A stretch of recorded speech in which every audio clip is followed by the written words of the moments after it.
The following 2 participants are in the conference. AV room. Buster Johnson.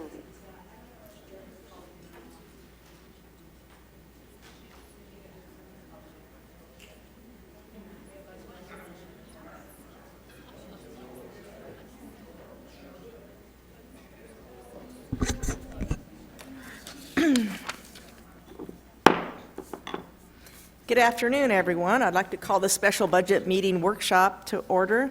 This is the fiscal year 2016-2017 budget workshop scheduled for June 20th. Madam Chair, could you please do a roll call and make sure that Supervisor Johnson's on the line?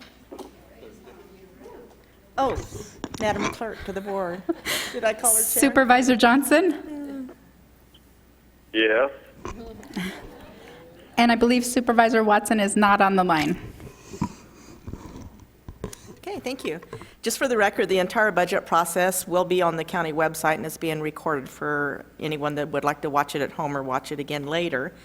Before we begin, I just wanted to give kudos and thanks to our finance director, Coral Lloyd, and her professional staff who began working on this modified zero budget process back in February, I believe. So they've had a lot of meetings with department heads and elected officials, and all that is now being brought to us today, and this is the starting point for the Board of Supervisors. So Administrator Hendricks, if you want to do the introduction and start this off, I'd appreciate it. And thank you, Madam Chairman, and I wish to thank the entire board for allowing us to have this budget workshop. Once again, as you mentioned, the county has posted the entire budget on our webpage to provide greater transparency and accountability. What we intend to present to you today is our best effort in an accumulation of hard work, cooperation, and coordination by staff and by the elected officials alike. I wish to personally thank our elected officials. Without their leadership and commitment, we couldn't have accomplished the level of cooperation and achievement which resulted in a thorough work product which we're presenting to the board today. Lastly, in addition to all the hard work by my county departments and divisions, you have to take your hats off to Coral and her team because they're just tremendous individuals. They worked long hours, they worked weekends, selflessly, and to come up with this balanced budget and the beautiful work product and message that they sent to each board member regarding the budget. And they also did the innovative new budget process, the more along the lines of a more detailed budget. And I just take my hats off to all of you people, and I know how hard you work. And I hope you are able to take some time off and enjoy yourselves. Someone said staff was working in excess of 80 to 100 hours a week trying to get this put together, which is unheard of dedication, and it's just amazing what they do. This budget workshop is scheduled to have 4 components. As a kickoff, I'll provide you with this brief overview of the budget process to date. From there, Ms. Lloyd will give you a financial overview of the county and staff recommendations, along with what to expect in the way of scheduling for your pathway to adoption. This will be followed by our elected officials and department heads wishing to do so to have an opportunity to address the board with any comments and answer any questions which the board may have in regarding their proposed budgets, new initiatives, capital purchase requests, and anything else that you might need to know about. And lastly, the board will have an opportunity to discuss the preliminary budget. As a recap of the process to date, at the beginning of February, we received the assessed values for the FY 2016 levy set by the Assessor's Office. In early February, our internal service departments of IT, Communications, Janitorial, and Fleet submitted their budgets to set the foundation for cost allocations charged to each department in the budget. On February 17th, we held our budget kickoff meeting for all departments, distributing the budget packets and instructions. At your March 7th meeting, the board adopted a per parcel charge rate for the districts. On March 10th, Budgets were due to be received from all departments, with finance staff reviewing all departments' requests during the month of March. March 28th through April 6th, finance staff and I met with each department to review their budget requests. By April 29th, revised internal services budgets were due back to finance. During the month of May, finance compiled program budgets, modified zero-based line item budgets, analyzed and summarized new initiatives and capital requests, and met again with the departments to finalize a general and internal service fund balance policy. By mid-May, the state adopted their budget, and additional impacts and their estimates were brought into the county's projections.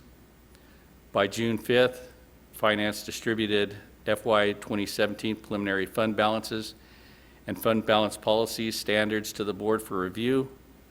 By June 9th, finance finalized the preliminary county budget for all county departments. Buster Johnson has left the conference.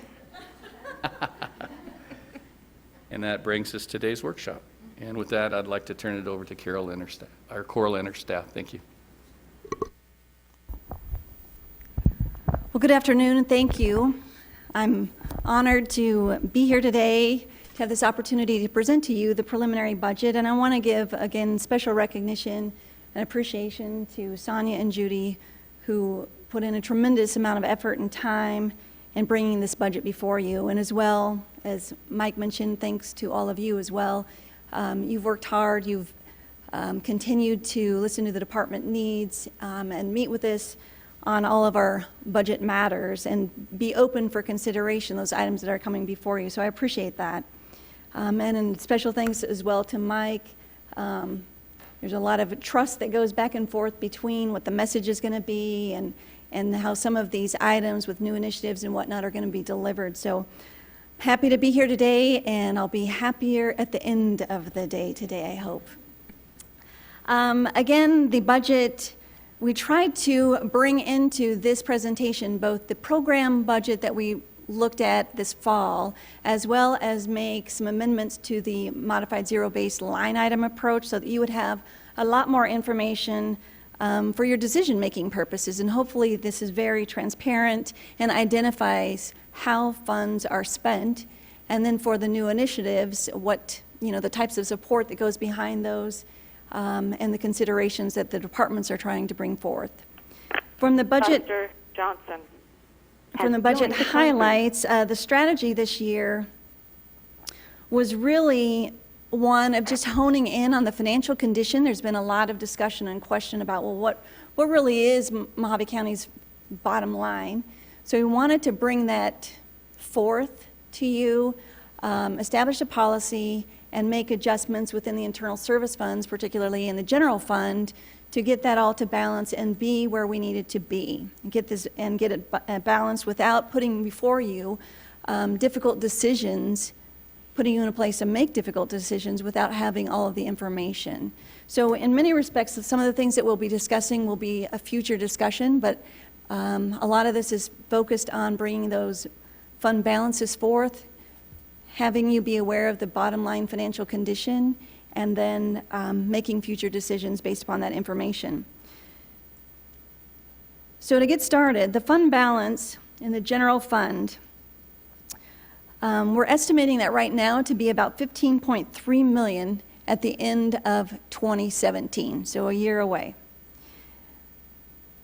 Based upon what we know about cash flow, 90-day cash flow needs, the contingencies that are needed by the county, and even establishing a rainy day reserve, we can calculate that, combine those, the general fund balance as well as the internal service funds, and come up with an amount that we know that we need to meet those conditions.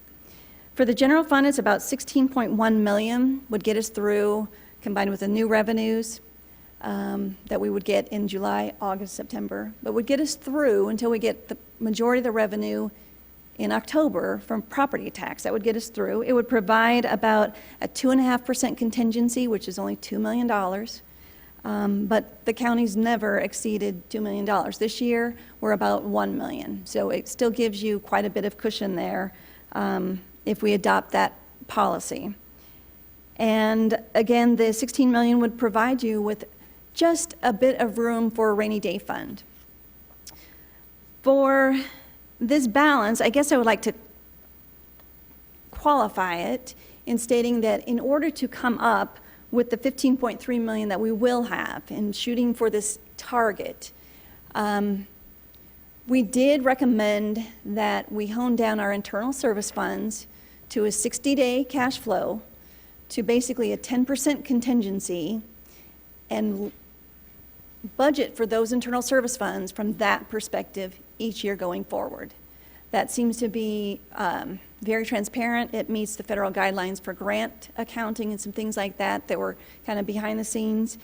But it does put you in a situation, again, of having 1 year to make these changes and secure all that, wrap it all up in a bundle, and then making discussions in future years as to how we can retain that same level of process. From that perspective, the motor pool, we would be transferring over $900,000, about $500,000 from the communications fund, and about $167,000 from janitorial. And it does also include about $445,000 from the Employee Benefit Trust premium holiday. The board had previously approved $500,000 from that, based on that premium holiday, be moved to establish an economic development enterprise fund, and so the budget includes that. On top of that, there was an opportunity to go up to $1.5 million, of which the general fund is about 62% of the contributions into that fund. So the difference between that is about $900,000, $945,000 actually, so that the $500,000 designated for economic development, $445,000 then is rolled into your fund balance, and again, that's board discretion. After those transfers, that definitely would leave the 60 days of working capital and contingency and a 5-year plan, which is very small for the motor pool, the communications, and janitorial. But it does leave the IT fund and the vehicle replacement fund underfunded.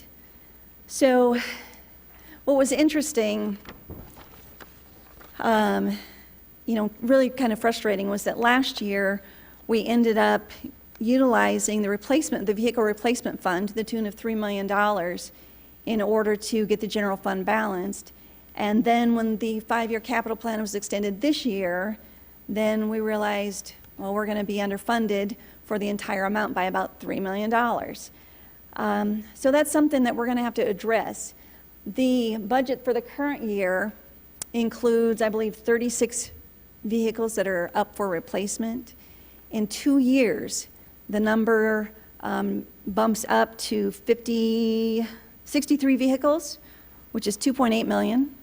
And then in 2020, it goes to 58 vehicles, which is $2.3 million. So there's about $7 to $8 million in expenses over the next 5 years, and we currently have about $4.2 million in that fund to pay for those replacement vehicles. So that's certainly something that we're going to have to walk through together to get us back to that point where we're able to cash fund those items.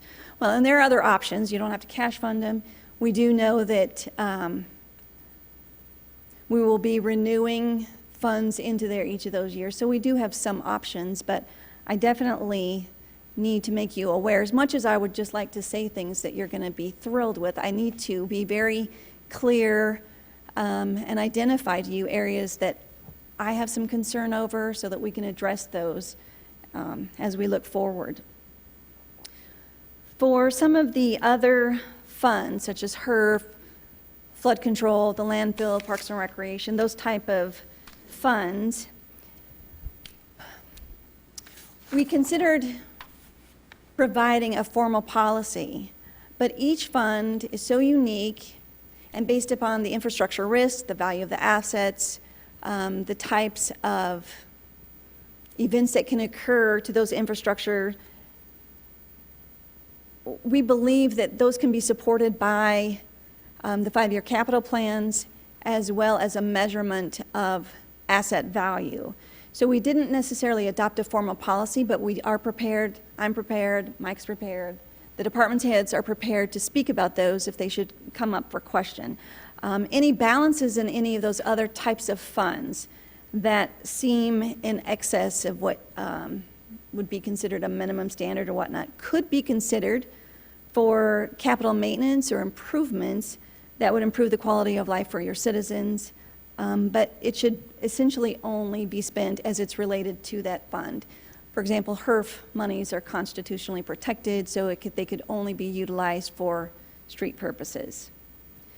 For the library district, the TV district, they're somewhat similar in that we utilized their funding capacity last year at the tax rate level to balance the county as a whole. So the current operations for both the current year and next year's estimated for both of those funds, there's a structural imbalance. It appears, based upon the analysis, that we do have sufficient funds to get through one more year. But this coming year, if that's the board's decision and direction to leave those tax rates as they currently are, then we definitely will need to address either service levels, tax rates, the building fund in the library district, and those types of efforts, some sort of change in order to get those funds balanced, because they definitely wouldn't be able to operate for 2 more years based upon the existing tax rates. For the self-insurance risk fund, this is kind of an interesting fund. I believe that they will end up a year from now with only about $21,000 in cash on hand with the treasurer's office. They do carry about $600,000 on deposit with ASIP. But those funds are purposefully restricted at that level in the event of some other types of changes that could occur. So it's something that I don't feel that we're positioned to address right now, but we certainly need to be aware of the types, the $50,000 increments at a time, how many are going, the types of risks that we're being exposed to, and evaluate that in this coming year. Again, it's a lot of pieces, if you will, a lot of cogs that are going at the same time. And I don't want to make it overly complicated, but I do want to engage you at this point, knowing what you have to look forward to, of that discussion that we do need to probably look at expanding and carrying a little bit more in that fund balance in that fund as well. From a revenue perspective, property tax is clearly the primary revenue for the county. The net assessed values increased slightly this year. They went up 0.62% over the prior year, but it's still less than it was in the fiscal year 14 and 15 amount. Tax settlement cases, I would say, have had a much larger impact than any other item for reducing that assessed value. And I'm estimating, some of this is just a consolidation of the things that I definitely see, that we've probably lost about $2.5 million in tax write-offs just the last 2 years with the settlement of some of those cases that were before you. We budgeted to go ahead and keep the tax rate flat, the same rate that you had that was adopted for the current year. The collection rate is about 88%. So we went ahead and budgeted the same collection rate, 88%. It's about $29 to $30 million a year. If the tax rate were increased just 2 cents to the T&T rate, then the county could recover about $200,000 in addition to the $30 million. The T&T rate went from, the T&T is the truth in taxation rate, and last year it was $1.88, so it went up about 10 cents just for new investment into our county. So that accounts for new construction. I had a discussion with the Arizona Tax Research Association last year about the T&T rate and what their expectations were, and it's quite common for organizations, counties, to adopt at least up to the T&T rate in order to keep up with that growth. That's something for you to consider.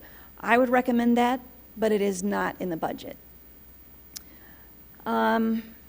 Regardless of how you end up voting for that, one way or the other, Mojave County still is about 50 cents below the maximum tax rate. 4 years ago, you were at the maximum tax rate. So definitely, kudos off to the board. My hat's off to you for considering the impact that has on our citizens and the businesses in the county. It sounds like a really great thing for the citizens, and by and large, it has been.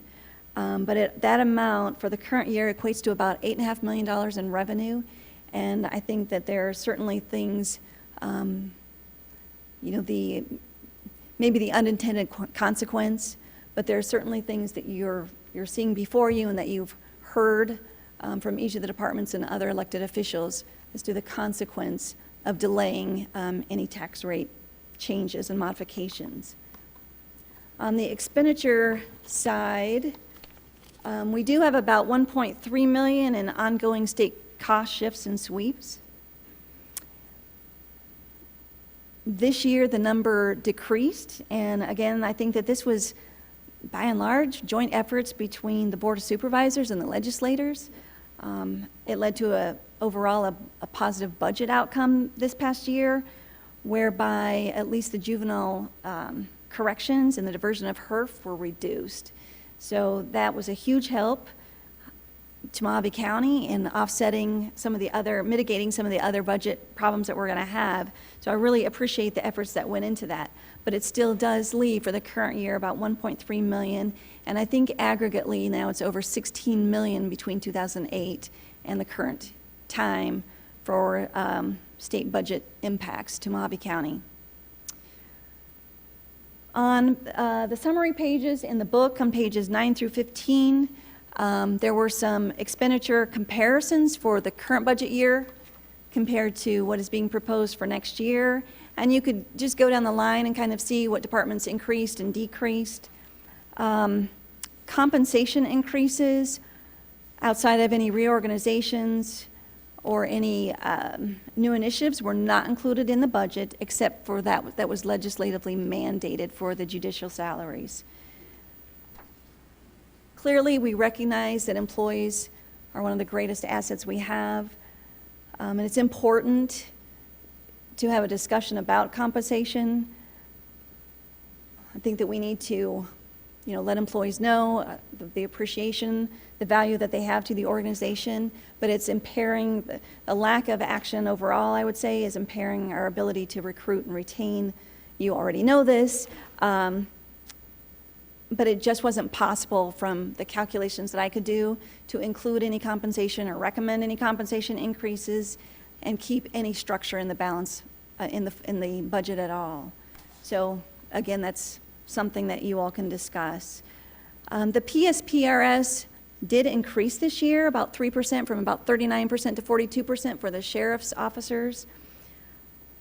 But overall, because of other savings, some of the retirements and resignations that occurred where the higher paid experienced deputies have left and senior people have left, there's actually a budget reduction this year. So again, from a financial standpoint, I'm like, yes, great thing. From a support standpoint and some of the public safety issue, it's definitely something that the sheriff's office has expressed concern and probably will continue to do so.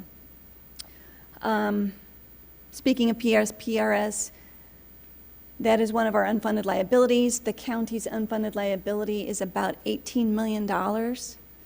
So at some point in time, again, future discussion this coming year, we need to discuss whether we're going to set aside some monies to begin paying that down and mitigate the amount before we're legislatively required, or wait until we're legislatively required, but that's definitely something that's looming before you.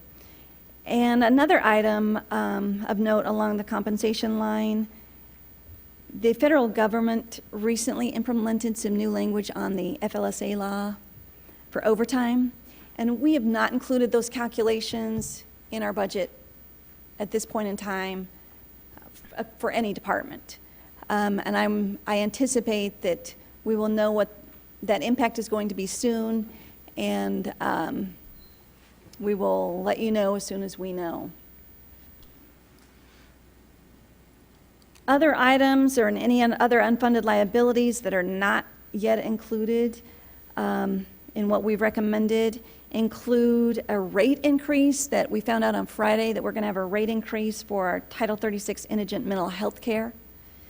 That's going to total about $84,000 increase in the general fund between your budget, that's the general administration budget, and between the IDS budget. So we're going to have to add that in as a modification before we get to the tentative budget, but that's something I needed to bring to your attention. And the county has not yet established a replacement fund for building maintenance items or replacement reserve items for our facilities. So we do have a fund, a construction project fund, if you will, that's for maintenance type of issues, and we have not funded that for the 2 years. So the projects that are included on their plan are not fully funded, and will, again,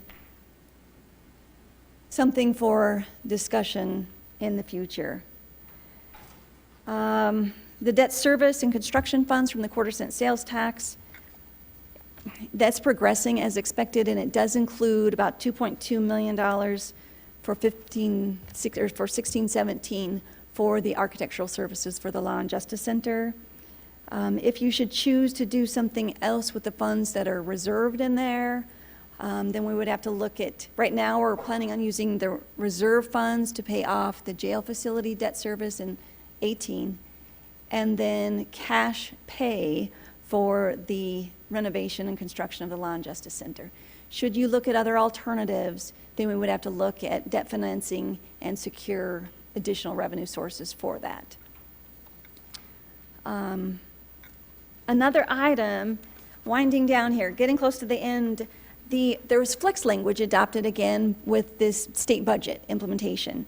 That amounts to, I am estimating about $1.7 million of the ability that the board would have to consider to sweep monies from other funds, not HERF, but some of the other funds, should you choose to exercise the flex language. We haven't done that for a few years, but we can add, the legislation included $1.25 million that you could just directly use, and then they also wrote into the language that the cost of the county's portion of the sexual violent persons, the Department of Revenue expense, the restoration of competency expense, and the remaining balance that we have to pay for the juvenile corrections, all of those could be rolled into one. And I'm rolling that up to about $1.7 to $1.8 million that you would have the ability, should you choose to entertain exercising the flex language. One other item that was different for the current year, on page 38 of the proposed budget, we included a section for unawarded grants or other sources, and we wrote into that a $5 million revenue source and a $5 million expenditure source.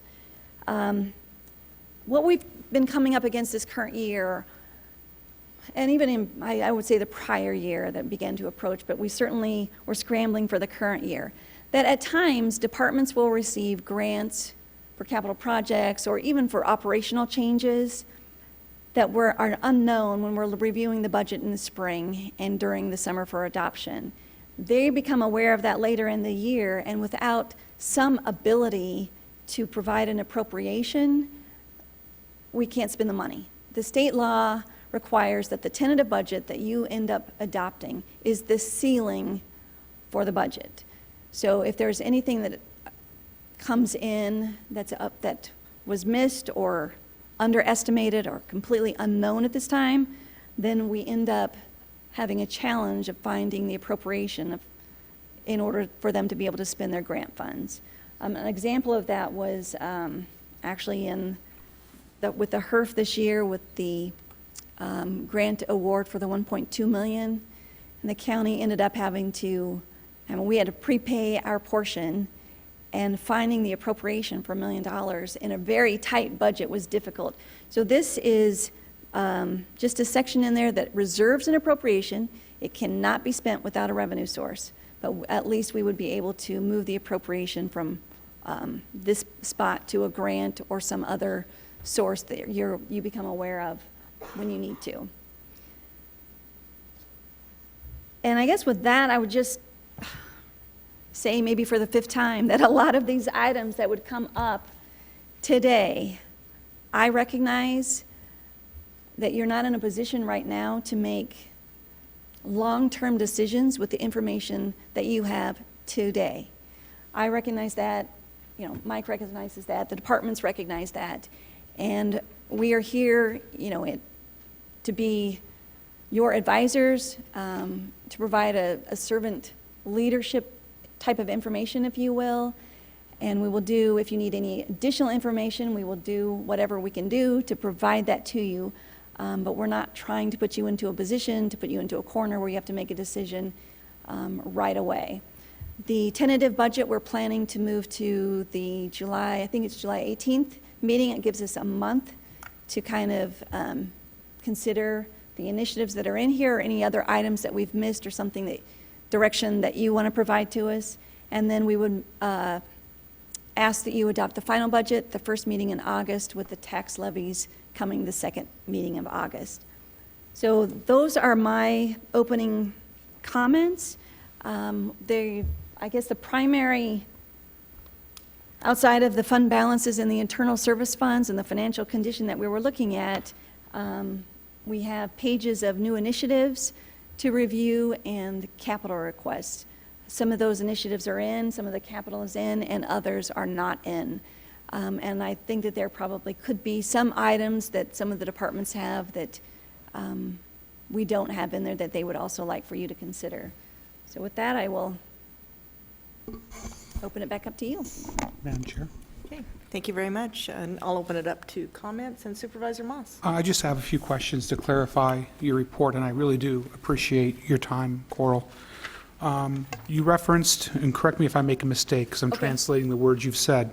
You referenced that the state legislature has given us the authority to sweep $1.7 million from other funds. Is that correct? Yes. And is that amount included within this tentative budget? No. So you have the authority to do that. If the board as a whole were to decide to do so, what funds would you recommend that we target for sweeps? I'm prepared to answer that. That's good. That's good.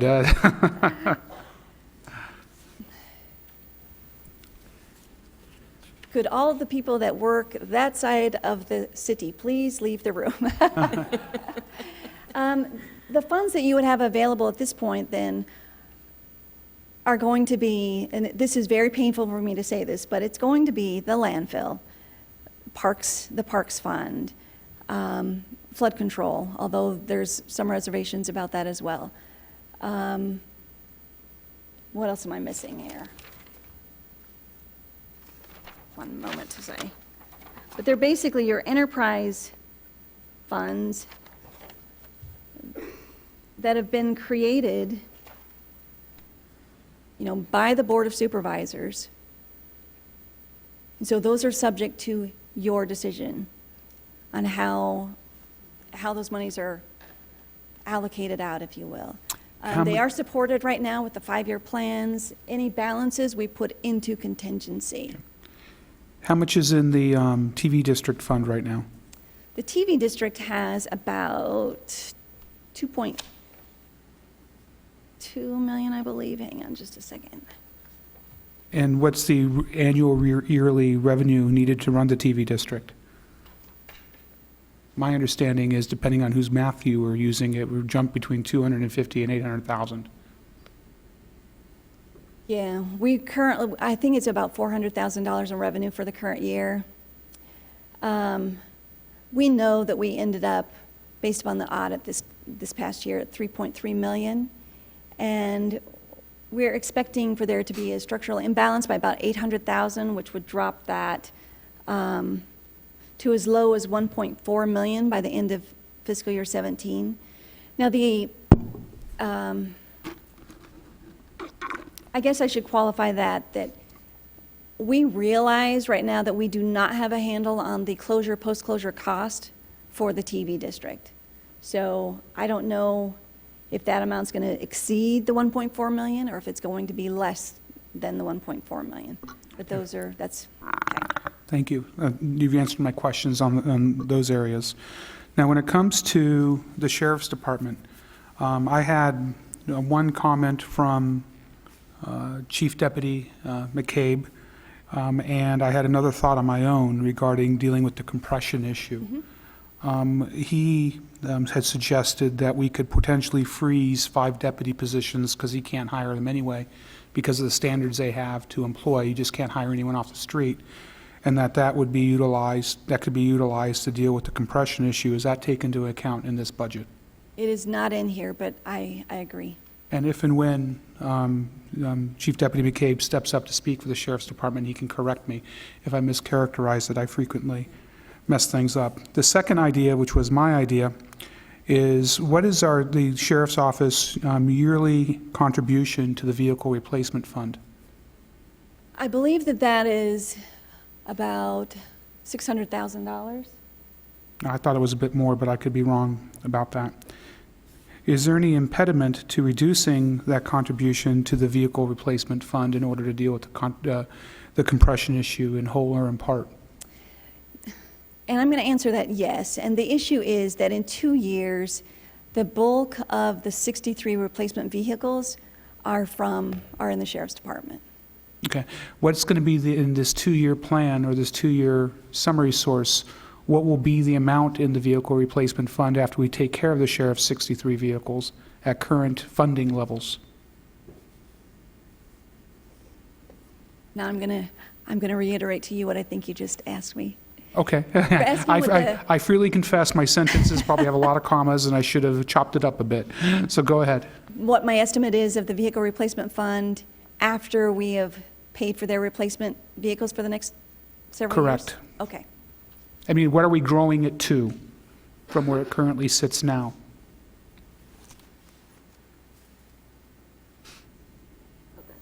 That's everything.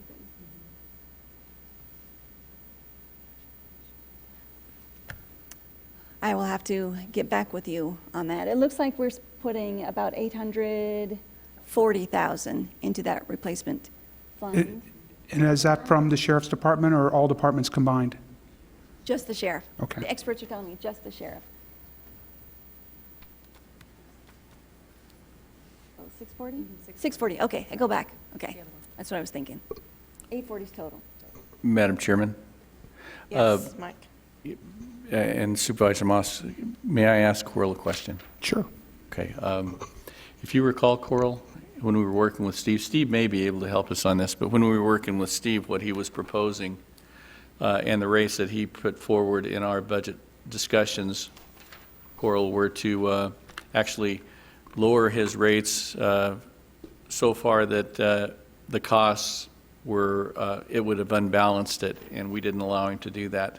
He was going to lower his rates to where he was actually losing money in the Vehicle Replacement Fund to spend down the contingency, and what we told him is, no, we will sweep those funds, and we will want to keep our revenues exactly the same as our estimated expenditures. So if that was before Coral and I had the realization, Coral did, that in the future years we've got some tremendous purchases that we have to account for, and it looks like, and correct me if I'm wrong, will we have sufficient monies to cover those estimated expenditures? We don't right now, not for that full entire amount. So we're currently, if we're putting in $1 million from the general fund, and we have to spend at least $4.85 million out of there, and we're only putting in 1, then we have 4 and 3 is 7, we're going to spend 8, we would be upside down $1 million. I think that we're getting away from the question I asked, and I'll try to ask it another way. You have some pre-programmed expenses over the next couple of years that are coming out of the Vehicle Replacement Fund.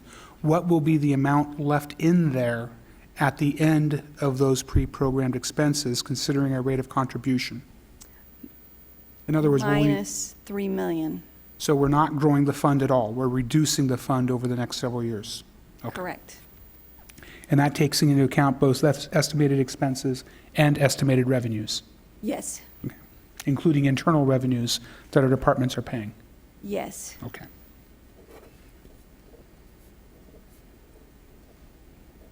What is the vehicle replacement fund currently at? 4.2. Now, I'm making sure we're all on the same page. Does that mean at the end of these pre-programmed expenses that we're going to have 1.2 million left in the vehicle replacement fund because we're going in negative 3 million? Or will we have exhausted the entirety of the revenue and be 300 or 3 million in the hole? If we did nothing, we would be 3 million in the hole. Okay, but if we So- do the program, we'll be 1.2 million at the end of that time? Yes, because of those Thank you. 2 large years that are far exceeding the contribution. No, we Okay. we got to the answers that will be at 1.2 million, Okay. I think, at the end of this period. Okay.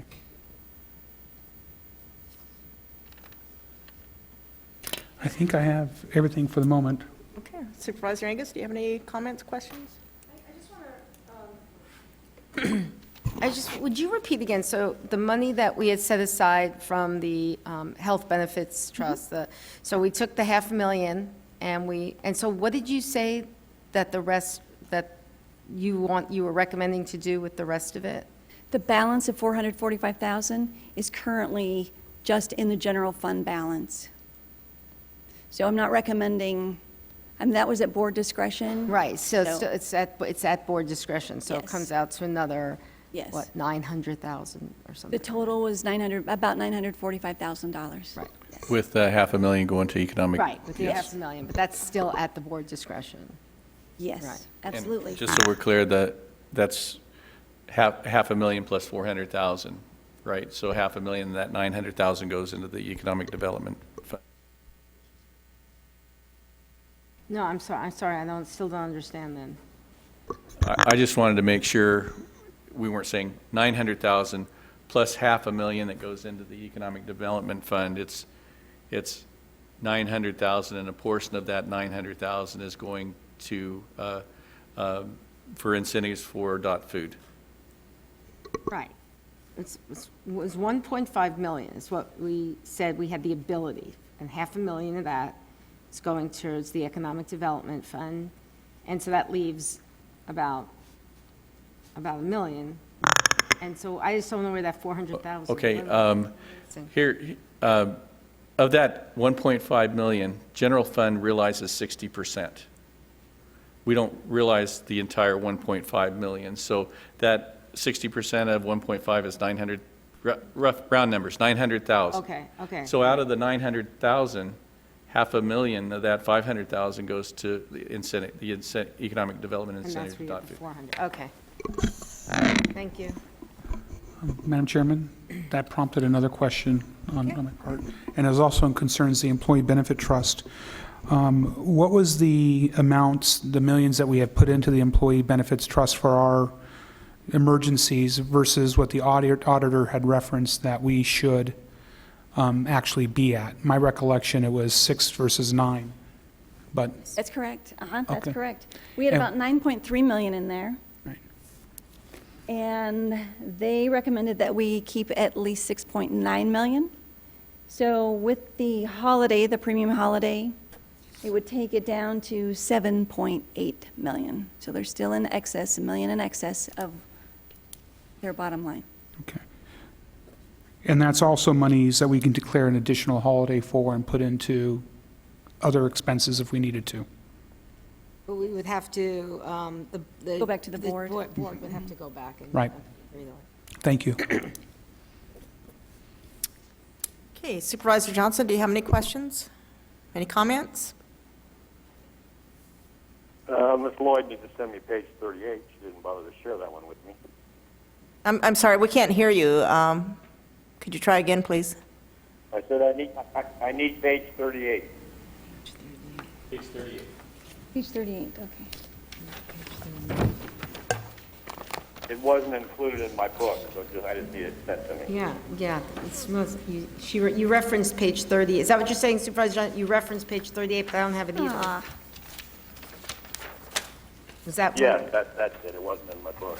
I think it was emailed out later and Was it the then one that was inserted. inserted? it's sitting on my cart, right here in Kingman. It's on the webpage. It is, did I take it out of all of your books? I have it in mind, but I don't have I it. printed my own out. I put them on the very bottom of the cart, under there. It is the $5 million in the unawarded grants or other sources page. I apologize for that. Yeah, it was sent out in an email, I think, over the weekend or Yeah. maybe Friday. Late Friday, I apologize. Thank you. Okay, Supervisor Johnson, just so you know, Because it was on the we're back being side. provided that page number 38 now, and if you're close to a computer, you can pull it up on that email from Friday. I think I could pull it up. Right, I just needed it sent to me so I Pull can it get up it in the over book. Yes. And we also have the volume turned up so that we can hear you more clearly now, so. Madam Chair, I do have a follow-up question for Coral that just came to me. Okay, as soon as Supervisor Johnson is finished, I think he's still on the line. Oh, I'm done. Oh, it's I have probably no on that. questions. Thank you. Okay, thank you. Supervisor Moss, the floor is yours. I'm going to try to do this for the benefit of the public and making sure that we're all on the same page, because this does come up occasionally.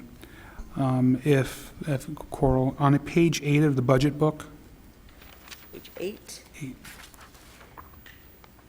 and correct me if I say this wrong, but for the people who are watching, our budgeted amounts is our county plan.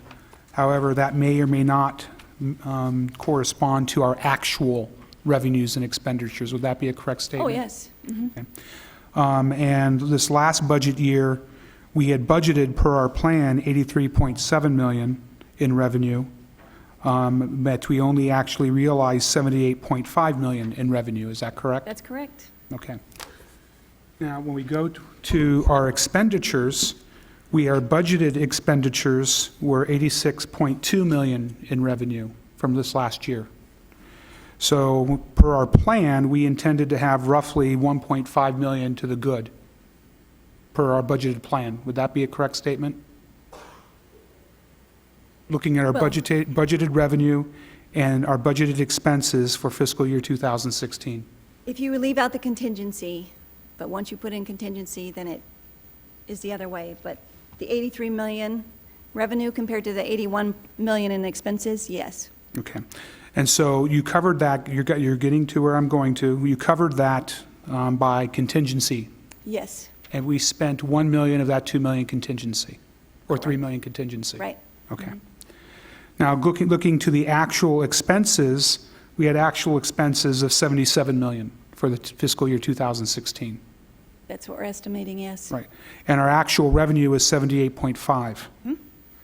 So looking at the real dollars, the real money in versus the real money out, we were 1.5 million to the good. Yes. Okay. Thank you. Thank you. Does anybody else have any other questions or comments?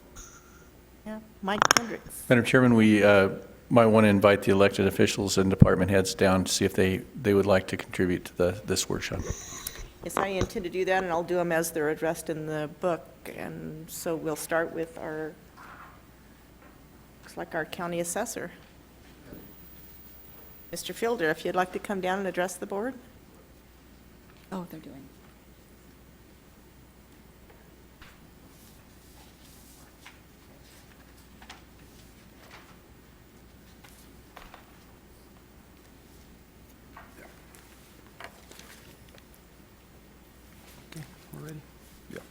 Chairman Bishop, fellow board members, Mike Hendricks, County Administrator, Coral, thank you for the opportunity to speak to you. We have a small presentation this afternoon. In the consideration of time, we'll go quickly. but we don't get an opportunity often to talk to all of you at the same time. So I also would share with you that our office, the assessor's office, is typically a low-key office. We don't brag, we don't toot our horn, but today we want to share with you some of the facts and figures that will help you when you analyze what your assessor's office is doing. The first document that I would like to show to you is simply a DOR slide that shows that our assessed value for vacant land on the top is 86%, the residential land is 85.9, and the commercial land is this is commercial land and buildings is at 86.1. So our assessment ratio, which is the division of our full cash value divided by the average sales price, is at 86%, and the DOR's window of acceptability is between 74 and 89. So we're hitting that target. The next slide I would like to share with you is also this is a dirty slide, so if you need a copy for your own edification, we give it to you. But this is a slide that compares all 15 counties for the years 16 and 17, and I might tell you that Mojave County is only one of 2 counties that is in full compliance. Coconino is the other county, and as you can see, we're at 86%, 85.9, 86.1, and all the way across, both in the MSR, which is the median sales ratio, and in the COD, which is the coefficient of dispersion. We meet the standards. And as Brett would like to tell you. Yeah, probably the easier way to kind of quantify those numbers is the MSR is kind of the level of assessment. The COD is a measurement of uniformity. So you can see from looking at this sheet that while it's pretty easy for most counties to hit the level of assessment, it's much more difficult for them to hit the uniformity one. So. And yet we've got a clean record for 5+ years. I've heard it said in the past that the former deputy county assessor made too much money. And based on these charts, combined with the facts that we're going to share with you next, I believe that you will see that the county has gotten its fair share of value out of its assessor's office. These results don't happen by chance. They come from the professional grade work of well-trained staff, good supervision at all supervisory levels, and good leadership from our administrative department. I'd like to next share with you a study, and I'm only going to share a couple of highlights out of the study from the International Association of Assessing Officers, which analyzed 8,700 jurisdictions across the country, and they divided their findings into 2 categories, large jurisdictions and small. Large jurisdictions were defined as those that have parcel counts of excess of 100,000. Obviously, Mojave County fits in the large category. You can see that land area-wise, the average jurisdiction of a large county is dealing with 9,700 acres. We're dealing with 13,458 acres. Square miles, which is, our size is 38% larger. That means more resources are needed, staff, car, mileage, time, and travel to visit the outlying properties. You can see our parcel count is 265,000. The permanent employees, the full-time equivalents, the average is over 103. Mojave County is budgeted for this coming year at 43.1, which is 58% below the average for large counties. We carry a workload per employee of 6,154, which is 27% higher than what the average carries. We spend if you look at our all-in budget, which includes our #1 initiative, our all-in budget would tell you that we're going to spend $78,500 per employee, but that's 23% less than the average jurisdiction. And then and I might add that if I back up to the parcels per permanent employee, if you count the parcels by and divide it by our appraisers, that number is 13,000 parcels each appraiser is responsible for. The cost per parcel is very significant. The average jurisdiction is spending $25 Mojave County is spending less than 13. So I think you're getting good value for the dollars you spend. The next chart that I want to show you doesn't say a lot, but it's a chart that Coral is familiar with. It's in our budget package. It's not in your budget package. And what I'm trying to show you in the upper right-hand corner, that we're funded for 43.1 employees. If you back up in time, we were funded at 58.1. So over the past few years, we've lost 15 FTEs, full-time equivalents. Our workforce is down 26%. What that means is our market activity is starting to increase. I think all of us are aware that beginning in the year 2012, real estate activity started to increase. And it's continuing. It's not booming, but it's growing. We've kept up with the major tasks.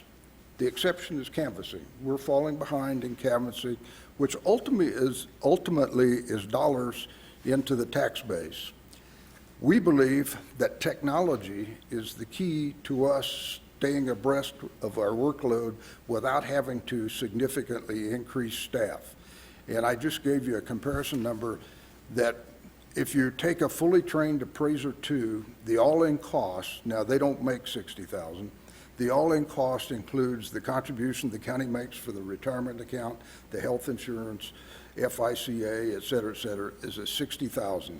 So the new initiative that so far has made it through the first budget cut is going to cost us approximately $90,000. And we say that means that that's equated with 1.5 appraisers. The next slide that I'm going to show you is that we had the initial budget meeting. The assessor's office asked for 4 initiatives and 2 capital requests.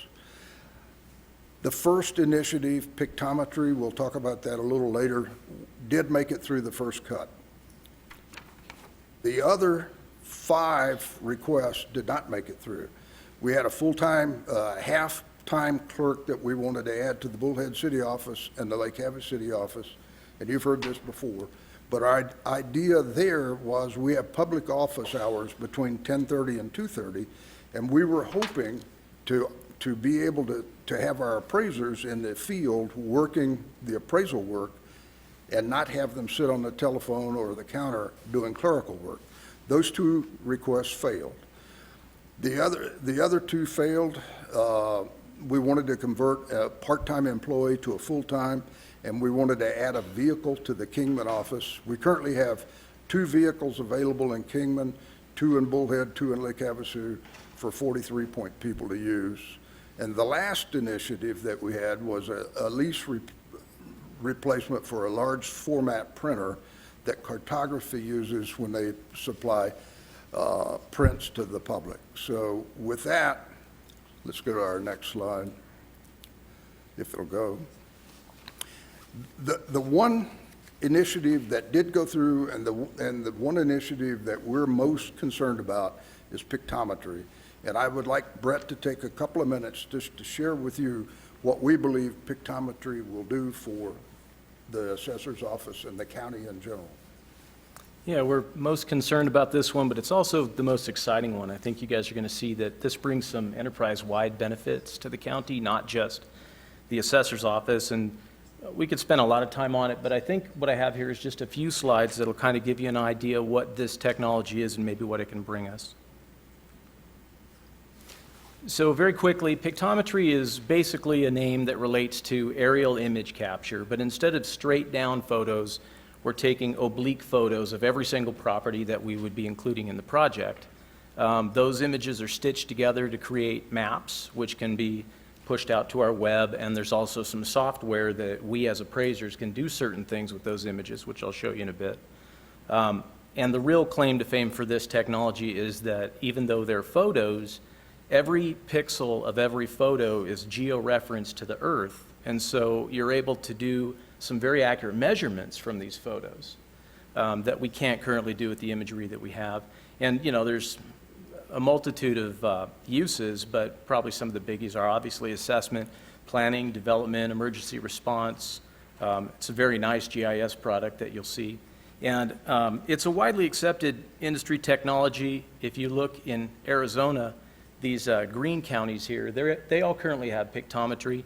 And kind of the interesting thing about this image is that it brings out the fact that a Maricopa County can use this, but yet a Greenlee County can as well. And so there's really a broad scope of counties that use this. Some of the counties that I like to think that are very similar to Mojave, like Yavapai and Coconino, they have proved out return on investment from their projects that they've done. And they're kind of similar to us in the way that their counties are configured and parcel counts and things of that nature.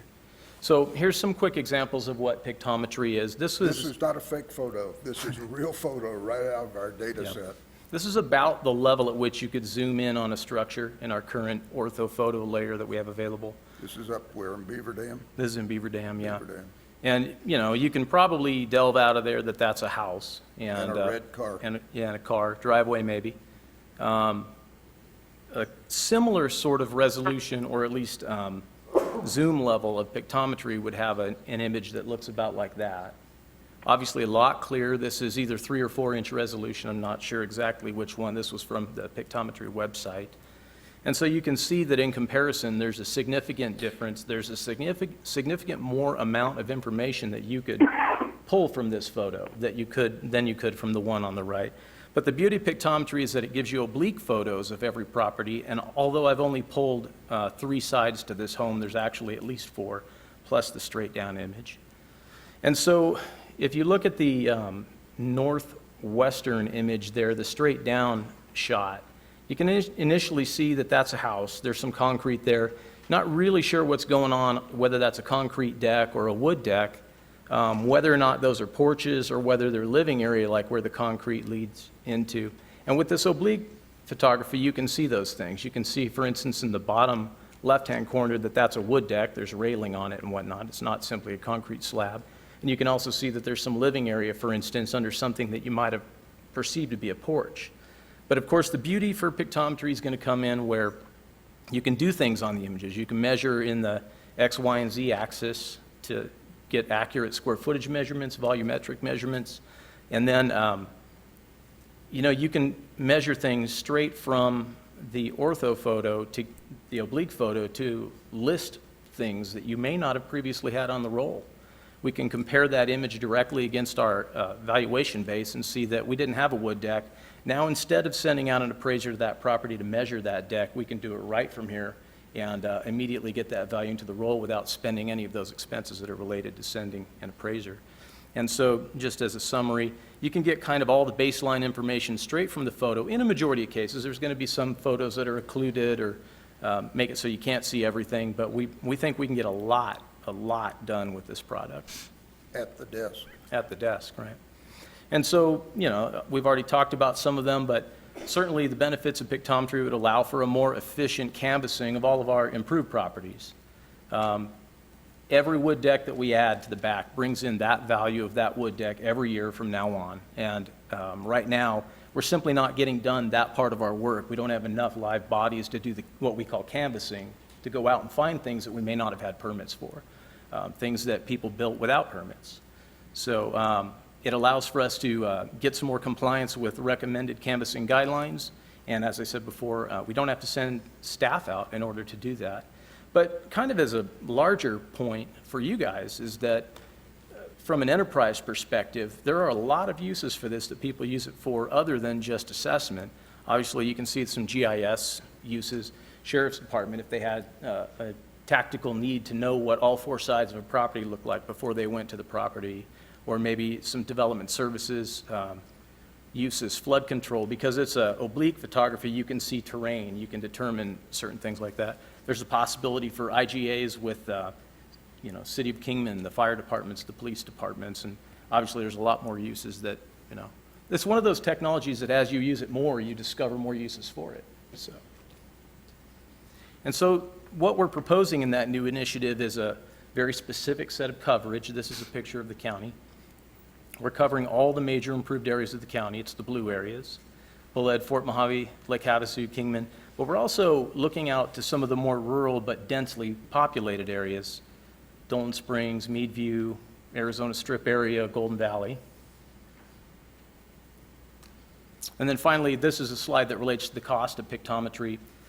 From a chief appraiser perspective, the power of pictometry comes from having two sets of those images. To be able to now, you can compare straight image to image to see what's different between two separate flights.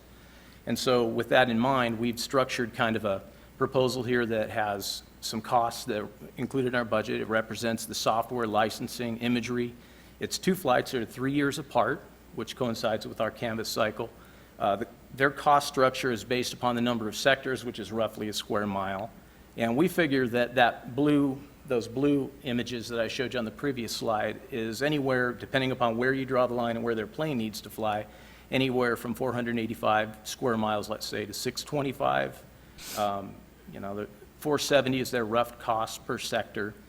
The long and short of it is, I think that we can do this full project for about $90,000 per year for 6 years, and it's two sets of flights. And it will produce so much data for us that we'll be using those 6 years to analyze the imagery to add stuff to the roll. That wraps it up. I know you've got a lot to listen to, but if you have questions, we'll be happy to respond. Thank you very much, and if you'll just wait for a moment, we'll see if we have any questions, but it's amazing. Thank you. Supervisor Angus, do you have any questions? No, thank you. That was very Thank you. Supervisor Moss? Yeah, I have one question. You mentioned, I believe, that a full-time employee is $60,000 with the benefits and whatnot? Yes, full-time level 2 appraiser. Okay, and so your two half-time employees, the one you wanted in Havasu and the one you wanted in Bullhead City, what's the total cost for those two half-time employees? Is it also $60,000 or is it some lesser amount? Let's see, we had the new initiative.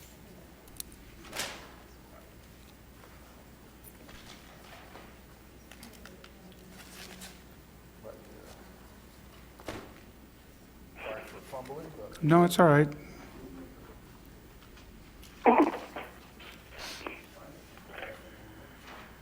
the all-in cost for that was $16,373 per employee. That included salary at $13,700, benefits, So roughly $32,000 and change. yes, sir. Thank you. Okay, Supervisor Johnson, do you have any questions? Any comments? No, just a couple about the chief deputy, but I'll wait till the budget session.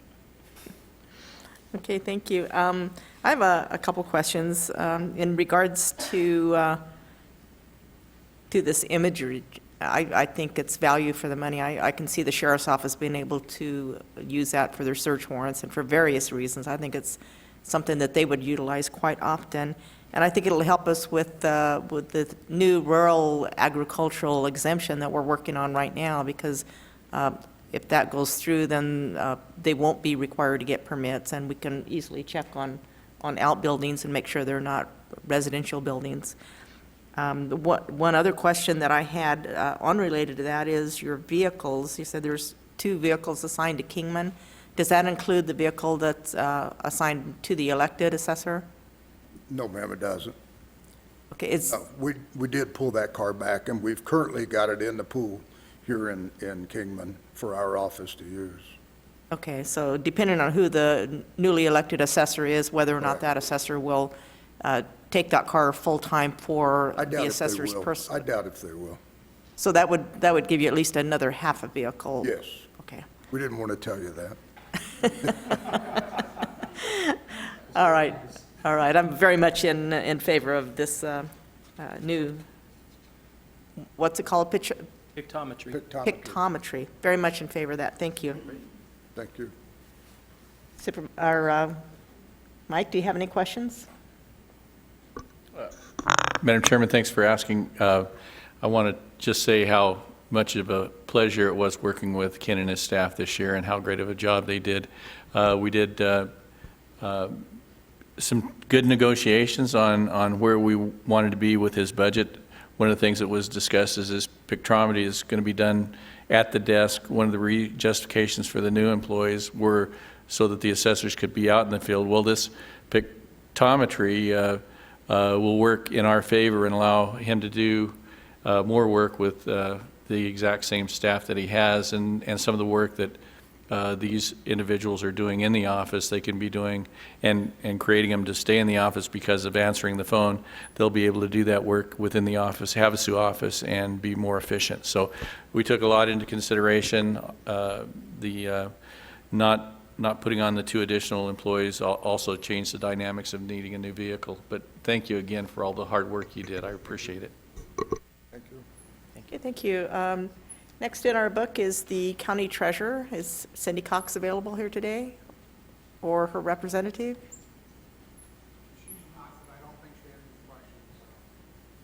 Okay, thank you. Next would be the county attorney, Matt Smith. Are you here? Do you have any comments, anything you'd like to share with us?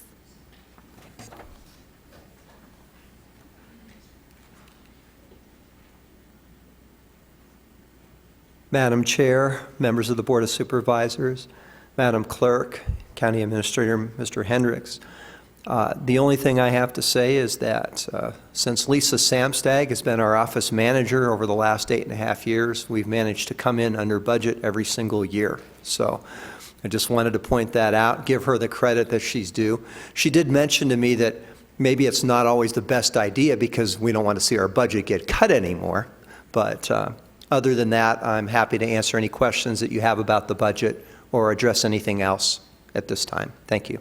Okay, thank you, and we appreciate it. Supervisor Angus, we'll start with you. Thanks, Lisa. Thank you. Supervisor Moss. I just wanted to say thank you to County Attorney Matt Smith. You and your office do a heck of a lot of good work with not much money. Thank you. Thank you. Supervisor Johnson. No questions. Okay, and we'll ask you as well, Administrator Hendricks. Buster Johnson has left the conference. Was it something I said? No, as always, it's a pleasure working with Matt and his people. Lisa's fantastic, and I want to thank you very much for all the effort that you all put in and the beautiful job you always do on your budget and the cooperation and leadership. Thank you. Thank you. Thank you. Okay, our county sheriff, Jim McCabe, or his representative, Chief Deputy Rodney Head.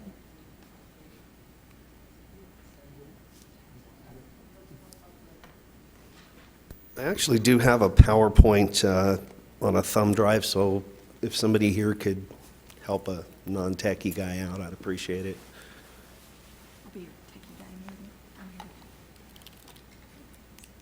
You get techie guys coming down for you.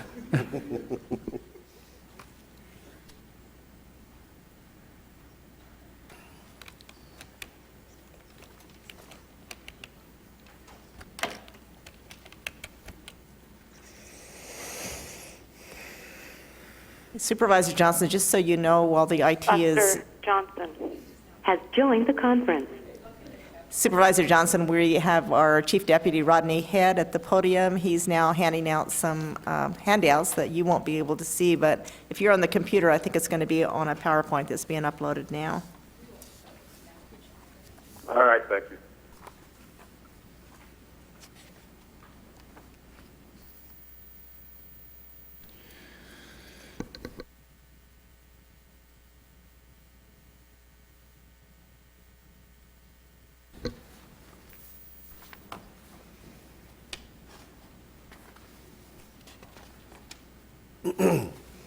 Well, good afternoon, and thank you for letting me come over and speak with you for a few minutes about our budget.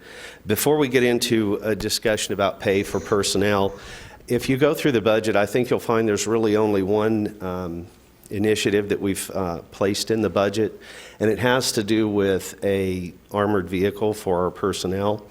It's in the neighborhood of $275,000. I think we all know with what's been going on most recently in the world, having an actual piece of equipment that is designed to protect our personnel is pretty important. We're working with a very old armored car that maybe can stop pistol rounds, but not necessarily rifle rounds. So that is included in there. I think you'll also see that part of the discussion works its way back to a time when we did have the availability of a piece of equipment that came from the military, but my understanding is that it was pretty large and kind of ominous looking, and nobody really wanted to use that for law enforcement here in Mojave County, and I certainly can understand that and agree with that. We've proposed this with the knowledge that there is some smaller vehicles available under that 1033 program, and certainly would like to discuss that if there comes a point in time when we should. But what I really came over here to talk to you about is an issue that is really beginning to become critical for us at the Sheriff's Office, and that is our losing tenured law enforcement personnel. When we met with the finance folks and the county administrator, we were told that if we could find some money in our budget to provide for some increases in our sworn personnel pay, that we could present that. So here I am to do that today. If you follow along, those of you that got the handout, it's also the same thing that is on the screen as we speak. So what is our issue? Since July 1st of 2014, so for the last 2 fiscal years, the Sheriff's Office has experienced the following voluntary turnover. We've had 10 deputies resign their positions and accept employment with other law enforcement agencies. They've gone on continued police work for other police departments or Sheriff's Office.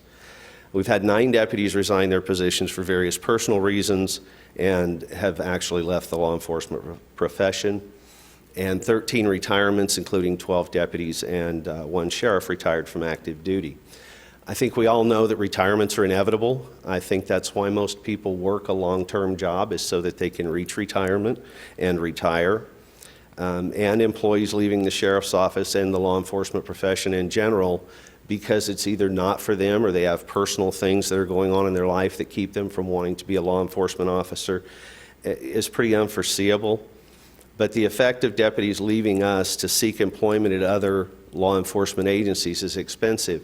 We've talked about the cost of training, the cost of getting people through a training program and training them up so that they are viable law enforcement officers out serving our communities. When those individuals leave us, we have to recruit, hire, and train new people. In addition to the costs of simply doing that, while we have people in training, not just the academy, but while they're out being trained in the field, they're not available for use as law enforcement officers. We're not able to send them on calls by themselves, so they're not out serving the public. While they are being trained and they're learning to be professional law enforcement officers, they're still not able to take a patrol vehicle and go handle calls, and that does reduce our available staff. So I'd like to tell you a little bit about the individuals that have left us for other law enforcement agencies. 5 of them were in the first 4 years of their law enforcement career here at the Mojave County Sheriff's Office. 4 of them had between 5 and 10 years service, and 1 was a 14-year Mojave County Sheriff's deputy. A majority of those deputies that I talked to or that sent their resignations through with some of the information about why they were leaving us and where they were going told us that the lack of any meaningful increases in their pay since they've been here, and the thought that they were probably not going to see any in the future is the reason that they sought employment elsewhere. So just so that everyone is aware of how we've kind of gotten to where we're at, I'll just give you a little history for the last 10 years on pay increases that have been available to our law enforcement personnel. In 2007, there was an 8% COLA, and that was a pay adjustment all across the board that was provided throughout the county. In 2007, there was a step increase of 2.5% available if the person qualified for it. In 2008, 2009, and 2014, a 2.5% cost of living increase, trying to keep up with just the cost of living was provided. However, none of our merit increases or performance increases have been paid since then. So where does that put us? The agencies that I've used to provide you with this scale of comparisons are those that we most likely are competing with for law enforcement personnel. You'll see Kingman Police Department, Bullhead City Police, of course the Sheriff's Office here, Coconino County, Yavapai County, and Lake Havasu City Police Department. Those are the people in our general area that we compete with for our law enforcement personnel. On the left side of the paper you have there, or on the screen, you'll see that the deputy starting pay for Mojave County is in the middle of those organizations. Now, I do need to tell you that both Kingman Police and Bullhead City Police, once that person graduates from the academy, they do get an increase in their pay. So once they're out of the academy, we almost immediately fall below all of those other agencies that we're competing with.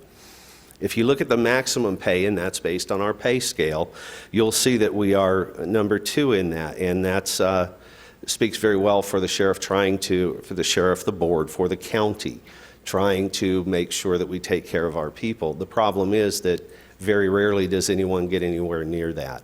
So if you take a look at that, you can see that what I tried to do was to give you those people that we reasonably compete with. I think you'll notice down at the bottom just a note that talks about those agencies that I didn't include that we've most recently lost personnel to. King County, Washington, we had 2 deputies leave us and go there.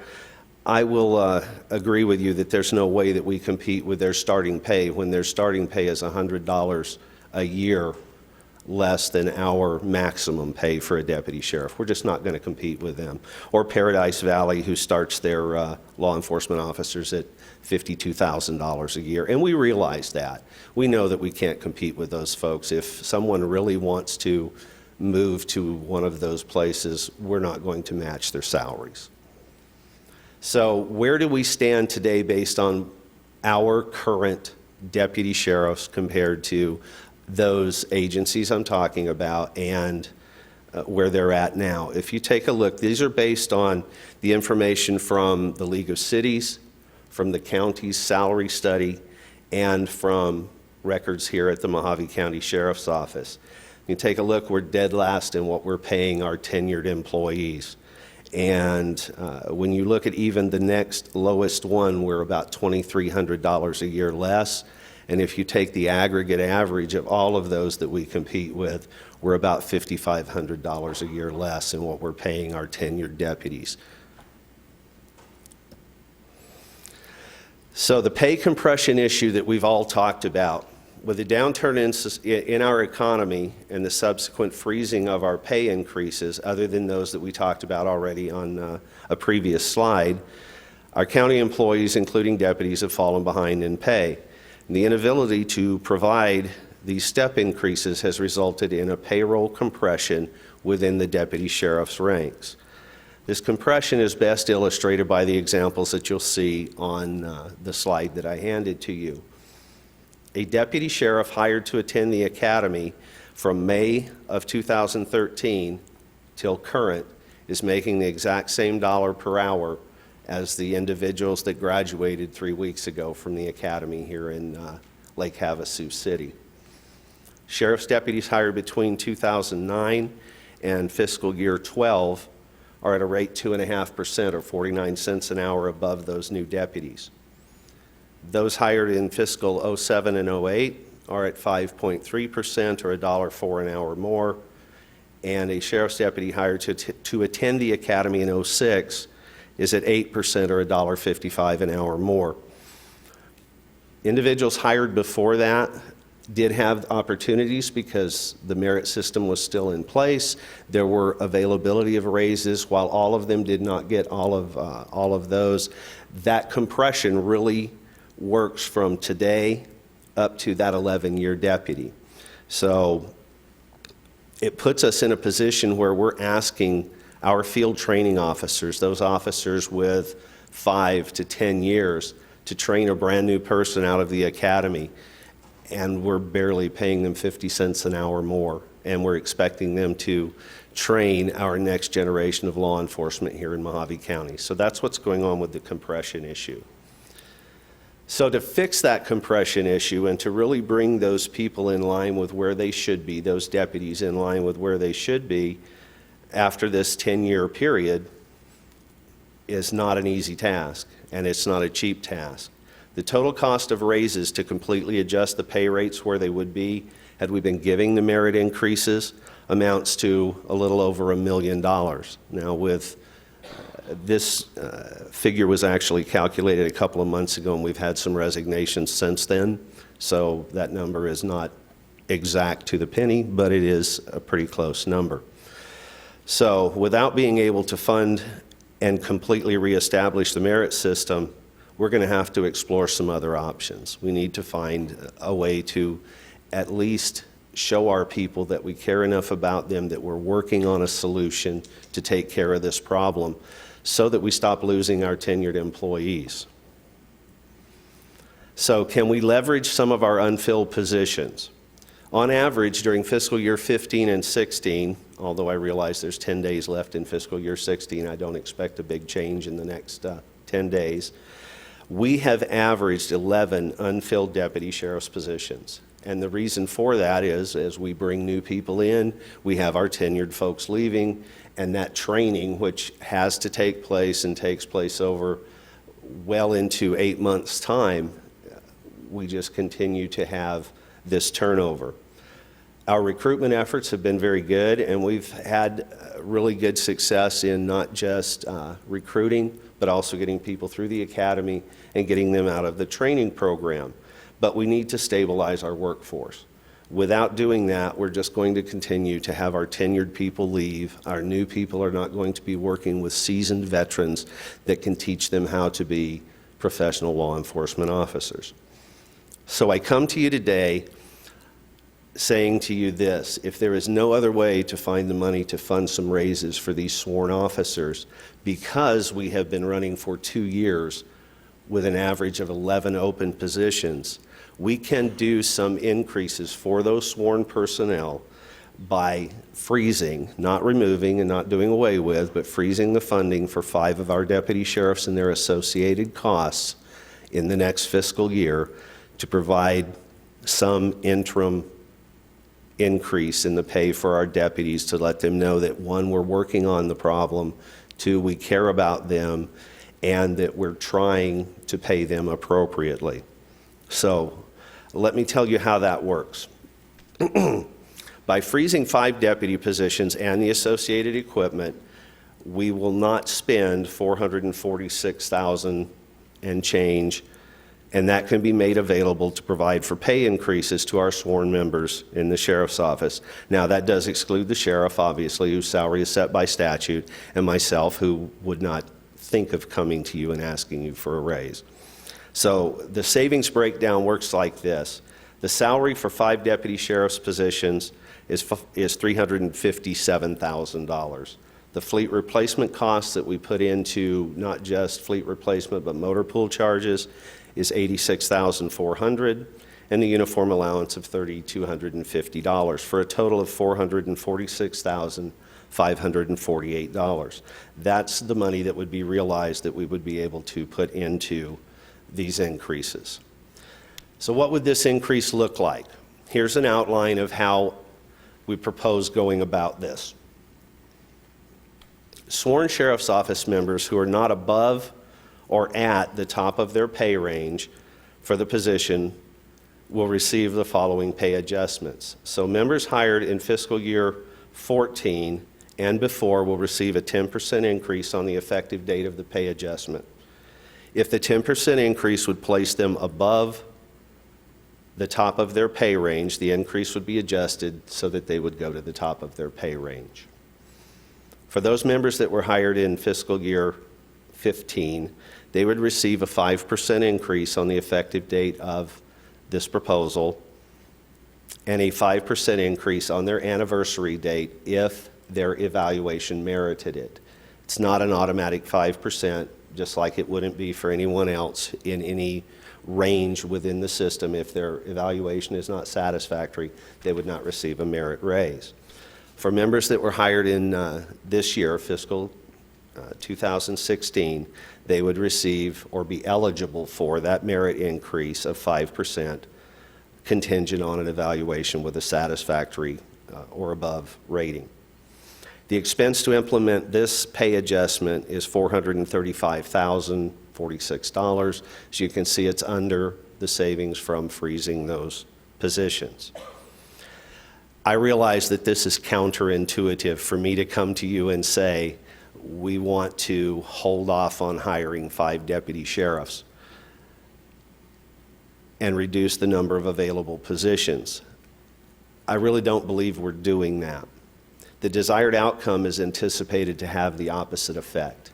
The desired outcome would be anticipated to keep our tenured deputies, to let us continue to hire into the sheriff's office and reduce that average number of 11 open positions.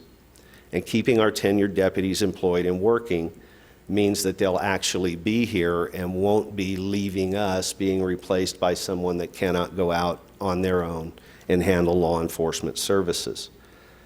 And I say to you, this is a short-term proposal. It will not sustain us, but if we don't do something, we're going to continue to see the exodus of our tenured law enforcement professionals here in Mojave County. And while we talk about $75,000 to $100,000 for that initial training, many of them are specialists above being generalist law enforcement officers, and we've trained them to do a lot of law enforcement functions. So that necessitates me leaving you with the thought process that we have got to do some long-range planning. After this determination is made on whether this is an appropriate thing to do to fund some increases for our deputies, the Board of Supervisors, the County Administrator, Finance Director, and the elected sheriff throughout the next fiscal year are going to have to work to make sure that funding is available to continue this program so that we don't end up with another compression issue and then have 2 separate sets of employees that are compressed in their pay and their ability to do that, and then to fund the appropriate number of law enforcement officers to serve Mojave County at the level that our citizens deserve. I appreciate the opportunity to come and talk to you about this, to provide you with something that I think is at least a proposal for stopping some of the exodus we've had from our tenured employees, and I'd be happy to answer any questions you might have. Okay, thank you very much, and I'm sure we have lots of questions for you. It's very interesting what your concept is and what you brought to us today. So this time I'm going to start in the reverse and let Supervisor Johnson have the opportunity to make comments. Thank you, Madam Chair. I guess at the beginning, I'm really miffed at the fact that we gave away a vehicle we had. Now the Sheriff's Department wants $200,000 to replace it. I mean, that was short-sighted to begin with, and now it's coming back to bite us. That's really a tough call for us. The idea of shortchanging personnel without removing them from the positions and only freezing their positions, just like you said at the end, puts us in a bind next year. So that's going to be something that will probably take a lot of thought. But at least I appreciate you coming up with an idea. That's all I have, Madam Chair. Okay, thank you very much. Supervisor Moss, do you have anything? I have a couple. Just for clarity's sake, we're talking about deputy positions, not detention officers or emergency operators? That's correct. Okay. How many deputies do we currently have in the Sheriff's Department, including the trainees? There are 92 positions. We are currently vacant 16 of those. So so 16 is vacant. Your proposal would mean that you intend to hire another 10 deputies over the course of the next year? 11, but yes. 11, okay. Yes. All right, so that would bring us up to a grand total of 87 deputies if all goes well. Correct. Okay. What's the cost of training a deputy when it comes to the academy, their period of probation, salary, et cetera? Doesn't have to be exact, just ballparkish. The salary through that 8-month period, along with employee-related expenses, is about $60,000, and then other equipment, those kind of things. So $75,000, unless they have to be extended, then we could be talking somewhere in the neighborhood of $100,000. Okay. I read that you have roughly $86,400 in savings when it comes to fleet replacement, motor pool, and mileage for those 5 deputy positions. Am I saying that correctly? Yes, sir. And that would be associated with not having to obtain a vehicle for those 5 positions? Correct. Not putting money into both of those things, fleet replacement and motor pool charges for mileage and vehicle upkeep. And can I ask you in the next week or so to send the board a breakdown of, it comes out to roughly $17,200 and change per deputy. Can you break down the fleet replacement cost, the motor pool cost, and the mileage cost on average for those 5 deputies? The fleet replacement is $10,080 per, and the remainder of that is mileage and motor pool. Okay. How many vehicles, so if you're running roughly, you want to get to roughly 87 deputies, I'm assuming Correct. that means you're going to be throwing roughly $870,000 a year into fleet replacement? Correct. Would there be any additional costs that you'd be paying for fleet replacement associated with the detention officers or 911 operators? Not 9/11, but there are some fleet vehicles at the jail, at the detention center. Okay. I think at a later date I'll have some follow-up questions for you on that. Is it your preferred method that we, for this year anyway, deal with the compression issue by freezing those 5 positions as opposed to discussing perhaps the reduction in the contribution towards motor pool replacement? Well, no. If there's a way to find other money that doesn't require us freezing law enforcement positions, obviously we would prefer that. Okay. Coral, does Chief Deputy Head's suggestion to freeze 5 deputy positions, is that doable within the parameters of the budget that you've put out there? I believe it is, with the caveat of the overtime that we had talked, and there wasn't a calculation specific for the overtime or whether that would increase or decrease over the cost of overtime. They did budget for overtime $350,000, which is a budget increase of $45,000, but the estimated actual for the current year is $520,000. So this would assume that there's some overtime from actual to next year that would have to be So Chief Deputy's, considered. I'm going to paraphrase what you just said. Chief Deputy Head's idea is workable. There's just ideas that need to be tweaked or details that need to be tweaked. Yeah, I believe so. Okay. And I want to say, Chief Deputy Head, I have tremendous respect for you, and if you have a plan, I think it's something that we should give serious consideration to. So thank you for this idea. Thank you. Okay, Supervisor Angus. Thank you, Deputy Head, for that very well thought out and very well given presentation. Of course, a discussion that we have to have. We've tried to have over the years with other sheriffs too. And I do like your suggestions. I just want to clarify something because Supervisor Johnson brought it up. What Supervisor Johnson was alluding to was that we had a tank. Somehow it ended up in Mojave County. It was a surplus, and we're talking about a military tank. And there was some people in the community and myself who didn't think that that was an appropriate piece of machinery for this county. And but when it was given back, or as I understood it, traded in, I was told that we got something. Originally, what we wanted was some kind of armored Hummer.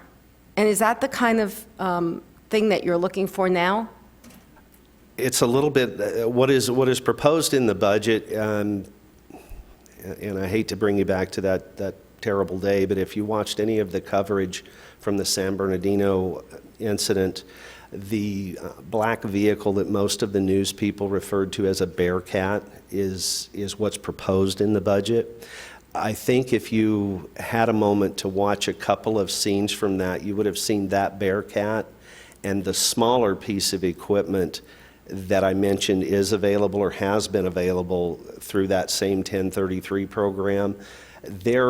While one is a civilian model and the other is a military model, they're very comparable in size. They're not that behemoth that you saw that was delivered to us. Right. So It was a mistake when it was delivered to us. again, we certainly would entertain, going after one of those, but we don't want to do that certainly Right. without the board's permission. Right, no, I just want to clarify, because was it, this Bearcat, is that what you call it? How fast does it go? I mean, if we were, and God forbid, in a situation like San Bernardino, where you have to get somewhere quickly, the thought of a tank going down the road, and even into, sort of our back roads, just wasn't very practical.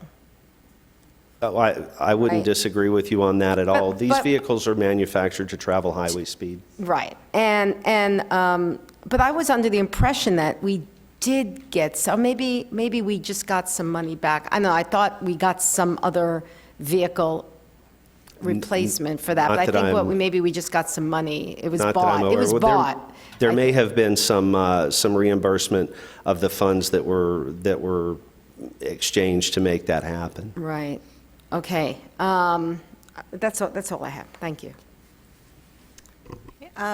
Staying on that same subject, what is the armored vehicle that we currently have with the sheriff's office? It is a very old bank money transfer vehicle, much like a Wells Fargo truck. How old is that? Do you I know what want to year it say is? it's nearing 40 years. And then, does it have a lot of miles on it?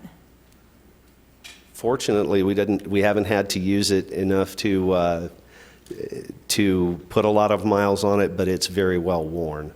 Okay, and that makes my point for me. If we did have an armored vehicle, I'm guessing that it would be housed here in Kingman, Correct.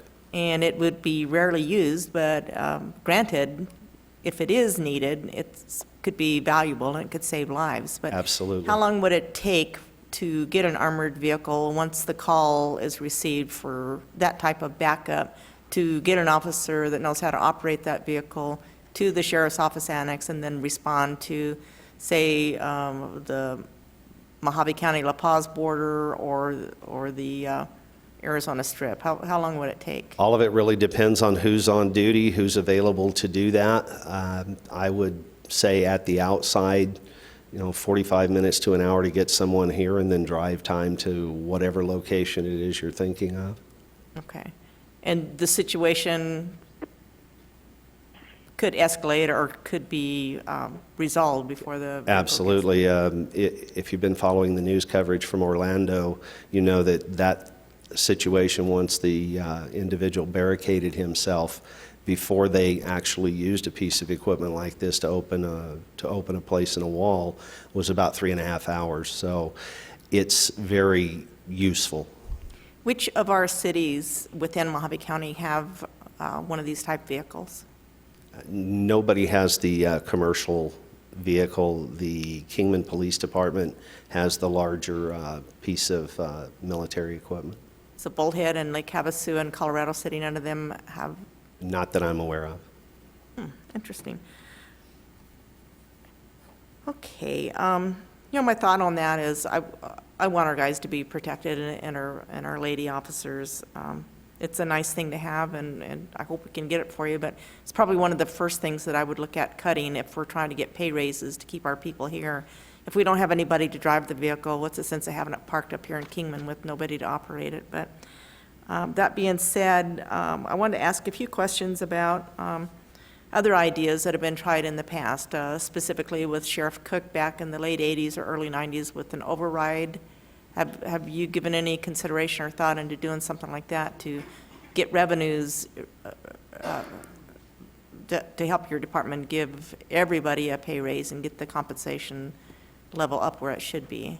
Well, certainly there are any number of options out there, but that's really, I think, a legislative prerequisite, not necessarily the elected officials.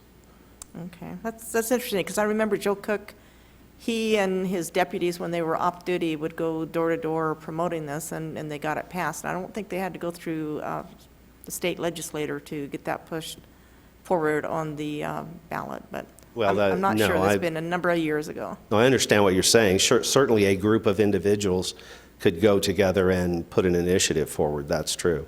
Yeah, and I like what you're presenting. It's a good short-term fix, but I didn't hear anything about the long-term No, deputies. it will not carry us forward, and I think that's a discussion that we really seriously need to have as a county, as the governing board, and also as the administrative arm. Yeah, it's kind of like a Band-Aid. It's going to help a little bit, but it's not going to fix the problem. And I, No, you're right. being former law enforcement, I really want the problem fixed. And I'm not quite sure that we on the board know how to fix it because Mojave County just doesn't have the revenue to be able to fix it right. And even though we'd like to, the money's not there, and I want to try to help you find that money or figure out a way to make it work. And I expect Coral to come up with those answers. Some of the things I'm thinking about is the DARE program. I mean, that's a nice program, and everybody likes it, but studies have shown it's not effective. So do we need to continue the DARE program, or is that just a political thing for the people?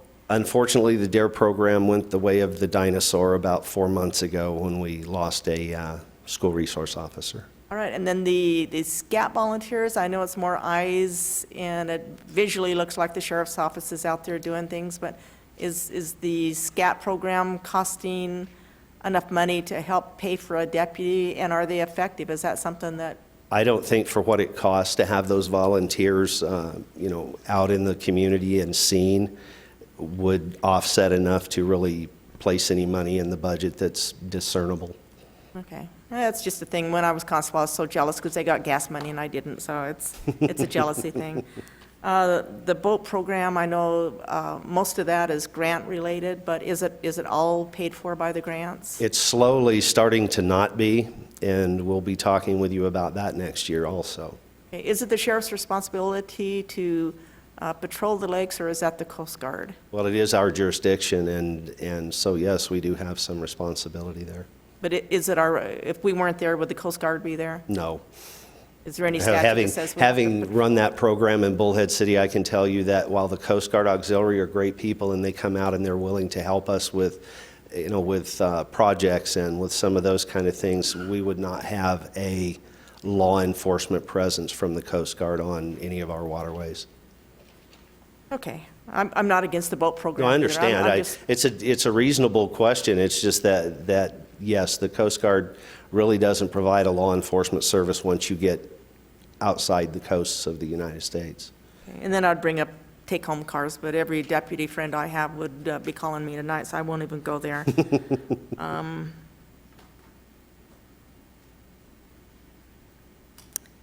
Those are the main things that I wanted to point out. I know morale has been a real problem, and part of the morale is the low pay, but it's not all of the morale problems, so. Well, I would agree with you. Some people do, and some people, don't like the things that are asked of them, and I agree with you 100% on that. But we can talk, if you don't mind, I'd like to talk for just a moment about how money really does kind of cause us, that the highest level of that unhappiness. If you look back to when Sheriff Sheehan came to you 3 years ago, I believe it was, to talk about the dispatch center and their parity with other dispatch centers. If you'll remember at that time, I believe it was 2011, the turnover rate at the dispatch center was 25%. The next year it was 37.8%. And the next year, which is when the sheriff came to you and asked for some help in funding some raises for those people, that turnover rate was 58%. The first year that the raises were instituted, it went back down to 37%. The second year that those raises were instituted, it was at 25%. This is the third year of that, and we are at 0% thus far, and actually have a full staff there for the first time in a discernible amount of time. So money does help. All right, that's nice to get that feedback, because we had not heard that before, so that's great. That helps me a lot.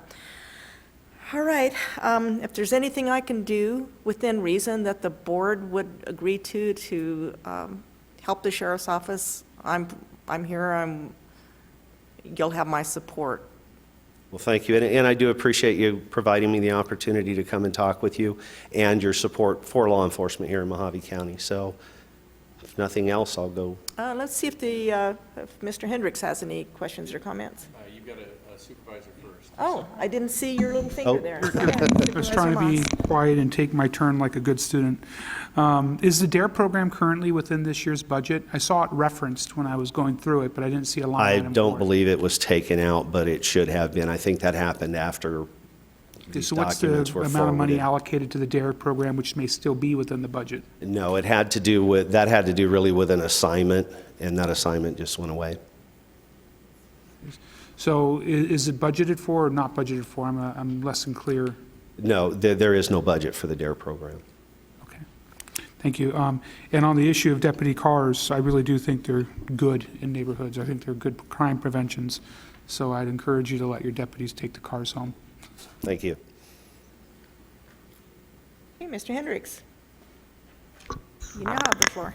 Madam Chairman, thank you very much. I just want to say that it's always been a pleasure working with Rod Head ever since he was police chief for Bullhead City, and now we're especially lucky to have you with Mojave County, and your leadership and professionalism is exemplary, and I really appreciate it. I appreciate the teamwork that you showed in our budget meetings, and this proposal that Rod came up with is a direct relation to that outside-the-box thinking and teamwork, and we fully support that. Our question would be, and it would be totally up to the chief deputy, is whether he wants to bring this proposal forward prior to the budget or have us included in the budget if the board so chose.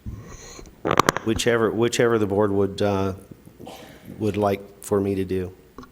But again, thank you very much, you and Sheriff McCabe, for everything and all your efforts during the budget process. We really appreciate it. Thank you, sir. Thank Okay, you. Thank you. And thank you to the deputies that came and sat in the front row and watched the procedure. I appreciate it. All right, going on now to the next in the book is the county recorder, Robert Ballard.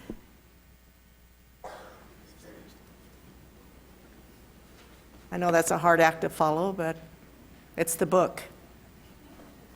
Good afternoon, Madam Chair, board members, staff.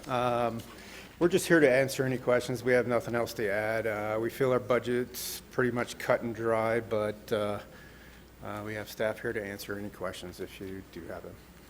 Okay, thank you. Supervisor Johnson, do you have any comments or questions?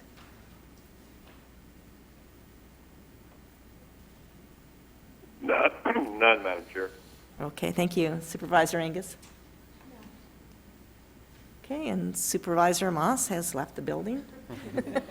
And actually, I have no questions either. Everything looks pretty routine in what I've read so far. So, Mr. Hendricks, do you have any comments?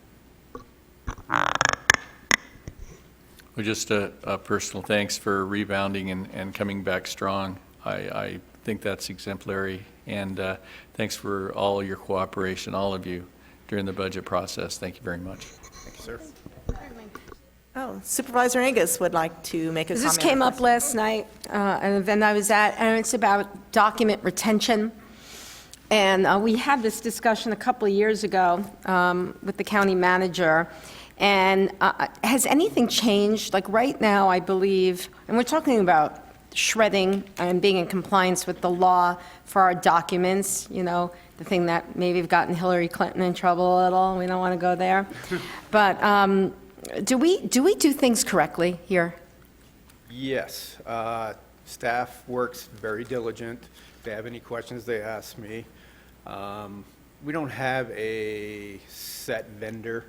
The departments can choose whoever the vendor they want to have shred their documents, and we do recommend, especially with anything of that has personal identifying information, confidential information, be shredded. So yes. Why don't we have one vendor that everyone, we all know the rules? I mean, I'm sure everyone follows the law, but was it just something that the way it's evolved over the years, or? We've had several different analysis done through procurement, OMB, and the amount, the total cost does not justify going out for one particular vendor. Okay. Thank you. Sure. Okay, Supervisor Moss, do you have any comments or questions? No, thank you very much. You're doing a great job. Thank you. Okay. I think the board is going to take about a 5-10-minute recess and give everybody an opportunity to stretch their legs, so we'll reconvene in just a few minutes. Oh, yeah, yeah.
Okay, we're now back in session, and I'd like to call up the county school superintendent, Mr. Mike File.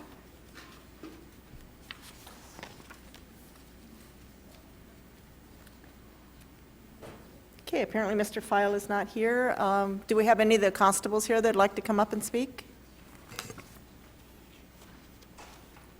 Okay, seeing none. This is going fast. We'll go on to the Superior Court. Judge Gertler, Kip Anderson. Well, finally somebody's here. Yes. Thank you. Thank you, Chairman Bishop, Supervisors. It's been a long day for you. Presiding Judge Gertler's down in Tucson at meetings with the AOC this week, so he wasn't able to be here. So we just wanted to express our appreciation to Mike and Coral and her staff. We really appreciated the opportunity to work with them. They were receptive to the requests that we put forward. They recognized the needs that we had. As has been stated by others, the court's been struggling over the years with the tight budgets and with reductions, and so we were looking forward to some opportunities to improve there and make some changes, and those are in the budget, and we appreciate that and are grateful for that. Following on Chief Deputy Head's comments, certainly our probation department has felt those same crunches with staff leaving because of pay, and that's been an issue and a concern for them in the probation department and throughout the courts as well, and I'm sure all departments could probably echo those words. But we recognize that the board's doing what they can, and we appreciate that. I'm mostly here to answer any questions. I know Verlin, the clerk of the court's here as well. I spoke with her. Again, we believe what we were looking for is included in the budget, so we appreciate that, and we're looking forward to moving forward. As you know, we're making some reorganizations in our probation department as well, and we're excited for them. We're excited for Alan Palomino and Elaine Grissom to have opportunities to promote, and then others in the office promote as well.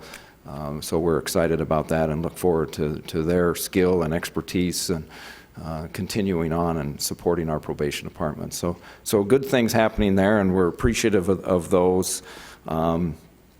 Judge Huerta's here, I know, for the Justice Court, so I won't speak on his behalf, but again, I think what's in the budget represents what we need to do and what we're looking forward to, and we appreciate that. So just if there's any questions or things that I can answer or respond to, I'm here to do that. Okay, well, we'll start with Supervisor Moss this time. I have no questions. Thank you very much for your presentation. Thank you. Supervisor Angus, do you have anything? Yeah, thank you for your presentation, and I want to take this opportunity to congratulate Elaine Grissom and Alan for their promotions, and I think that was a great way that you guys handled that whole situation, and forward-thinking and saving some money and helping others. It was well done to everyone, and thank you very much. Thank you. I'd like to take credit for all of it, but I don't think I can. But certainly, yes, we're excited that they've certainly proven themselves and their staff, and so we look forward to that change effective in July. Okay, Supervisor Johnson, do you have anything? No questions. And Wait. No questions? I shouldn't say anything. Sorry, Supervisor Johnson. Not at this time, Chip. Okay. I would not wave that red flag in front of the bull. Let it go. the stress medics are on their way down. Yes. Mr. Hendricks, do you have anything? Yeah, I just want to say, Kip and Judge Gertler are always a pleasure to work with. It was amazing to me, how great a needs they had and how they were able to work within their means and come up with innovative solutions like you always do. Much appreciated. Thank you very much. Thank you, Kip, very much. Thank you. Appreciate it. Clerk of the Court, Berlin Tennell, would you like to come down and talk to us? You're always so quiet. It's a pleasure to see you walking toward the podium. Must be something on your mind, so let us know what that is. There is nothing on my mind. I think Kip handled it all. Supervisors and chairman and staff appreciate working with you. It's always fun. It's always a pleasure. It becomes less and less painful every year. I would reiterate that I still don't have a secretary or a car, though. Any questions? Supervisor Angus, we'll start with you. And Supervisor Moss? Nothing. Thank you very much. Supervisor Johnson? I thought Berlin was bringing the donuts. She They're did here not. now. Mr. Hendricks? Yeah, when we started, Verlaine came to me and said, "What do I need to bring to the budget meeting?" I said, "Bring me a clown nose." Guess what? She brought me this bright red clown nose. So that set the tone for the budget process. It was a lot of fun. Thank you. And I'm just glancing through this presentation. I don't see anything here for additional staff. Is that correct? We don't have any additional staff. We are asking that some of our fill the gap people be put onto the general fund, but that's been something that we've asked for continuously for numerous years, just because the funding requires that. Okay. Just wanted to make sure you weren't asking for a secretary. After 20 years, I give up. Thank you, Verlin. All right, going on to the limited courts. Somebody said Judge Huerta was in the audience and is heading toward the podium.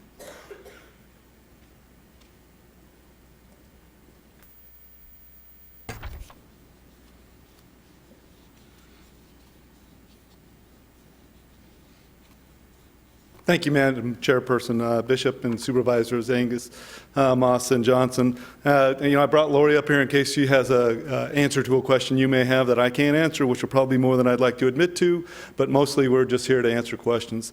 I could do a KIP impersonation and thank you all and say what a great job you're all doing and how much fun the budget was, but I won't go that. I'll just echo it was an experience, and it's fairly new for me going through it, and they have made it a lot less painful than what I thought it would be. So it's mostly for any clarifications or answer any questions that any of the supervisors may have.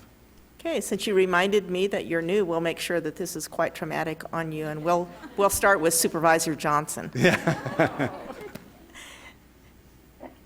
I have no questions. Thank you, Madam Chair. Thank you. That was tough. That was... Supervisor Moss? Nothing. Thank you for all the work you've done, Judge Huerta. And Supervisor Angus? All right.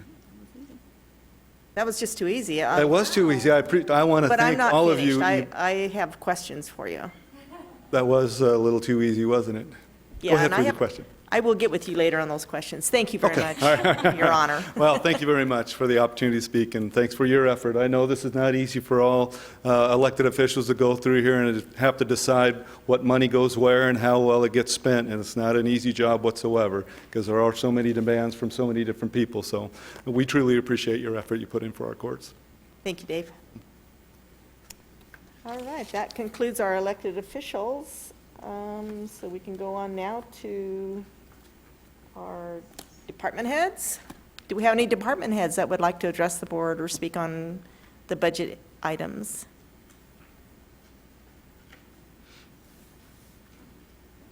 Susie. Oh, Susie. I know you were standing back there waving, but I didn't see you. Miss Susie Duranzo. Chairman Bishop and members of the board, I'm pleased to submit a good budget to you over the years. We have not asked for anything, but I just want to let you know and the public know that community services programs are basically grant funded.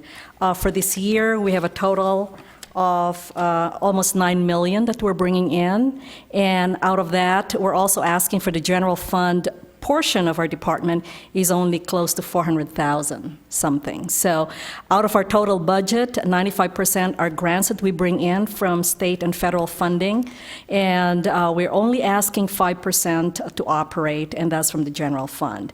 In the budget, it might seem a little confusing because we have a lot of fund numbers, and but that's the way we divide the budget based on the requirements of the grants that we have. So we have not asked for anything more this year from the general fund. We've maintained the cuts like everybody else. If you have any question, I'm here to answer it. Okay. Supervisor Angus, any questions? Supervisor Moss? Supervisor Johnson? Nothing. And I have no questions. It's just amazing that you do so much good for Mojave County. You're the good department that everybody loves, and we love you too, so thank you, Susan. Thank you very much. Okay. You're right. I just overheard Supervisor Angus said this may be your last budget session, or will be your last budget session, so I'm glad we made it simple for you. Are there any other department heads that would like to come forward at this time? I just want to give the board a heads up that one of the things that we're going to be experiencing is we've got an increase in a growth. We're seeing increased development. We're seeing some things occurring throughout the Mojave County. Hopefully this Dot Foods is going to bring some increased business in Mojave County.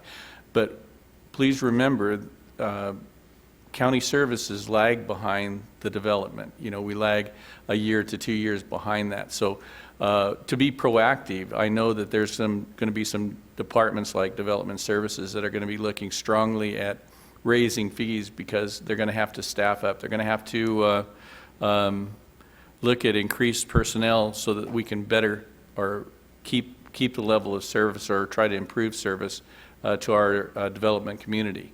I'm not sure what that is going to be right now. We're taking a look at it, but it could be, it's got to be something that we address, and it's going to be brought back in front of the board. And I just wanted to give the board a heads up that we're taking a look at fees, and we're probably going to be asking for some adjustments throughout this next year. Okay. Thank you. So that brings us to the end of our budget workshop. The last item is board discussion with staff, and we'll start with Supervisor Moss. Do you have anything you'd like to ask of the staff? I don't know so much to ask of the staff. It's just my personal ideas, having taken the first glance or first review of this budget, and we'll have 2 or 3 more opportunities to twist it.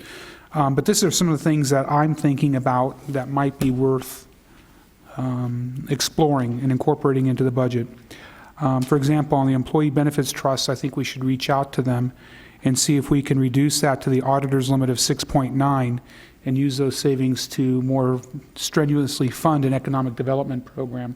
Because if we get other offers or other plans like Dot Foods, whether they're in Kingman or Havasu or elsewhere, we want to be in a position to capitalize on that. Secondly, I think that we should seriously look at sweeping the $1.7 million the legislature has given us that flexibility for.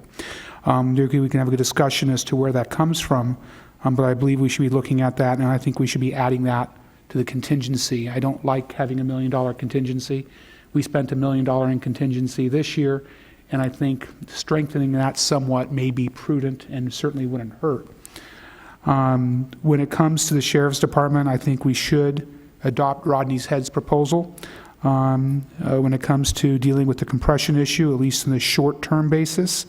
I also think that we should continue to review the actual needs of the vehicle replacement, maybe bear down on that a bit and see whether we can have some additional savings so we don't necessarily have to freeze 5 positions in total, or maybe we can take advantage of whatever may be there to deal with the overtime issue that Coral mentioned.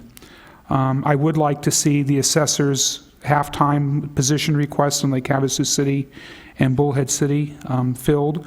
Having dealt with both those communities frequently, there's a feeling in both Bullhead City and Lake Havasu that their citizens are the redheaded stepchild when it comes to access to some of these county services.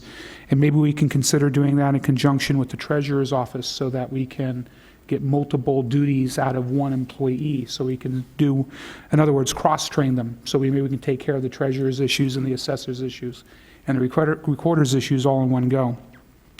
When it comes to the Internal Services Fund, I think that between now and the final budget, in addition to the review of fund balances, I think we have to do some further review on those. And finally, I think we should include in the budget some money for pest abatement for next year. I believe that if we intervene early in the month of March, that we won't have the mosquito issue, $150,000 problem we have this year, that will be much less. And so if Patty Mead and Chris Bamley can confer as to what we do before the mosquitoes actually hatch and what kind of savings can be realized, maybe those should be incorporated into the budget. But those are my off-the-cuff thoughts, having done my first review of the budget and having heard staff. And I do think that Mojave County is very well served by staff. You guys have all done an excellent job, Mike and Coral and everyone else who has spoken today. Thank you. Supervisor Johnson, do you have anything to add? Nothing, Madam Chair. Okay. Yeah, thank you for that. You think a lot faster than I do. I need to digest a lot of the stuff I heard today and go through this relatively large book. And I want to thank you for really giving us a lot more detail. I know that was a lot of extra work, and I just want to thank you so much for listening to things that we said throughout the year, you know, the modified zero-based, and I don't think we even really talked about that you incorporated some of that here, and I'm very happy to have seen that. And thank you, Chief Deputy Head, if he's still here. I thought that was an excellent presentation and gives us something to begin with.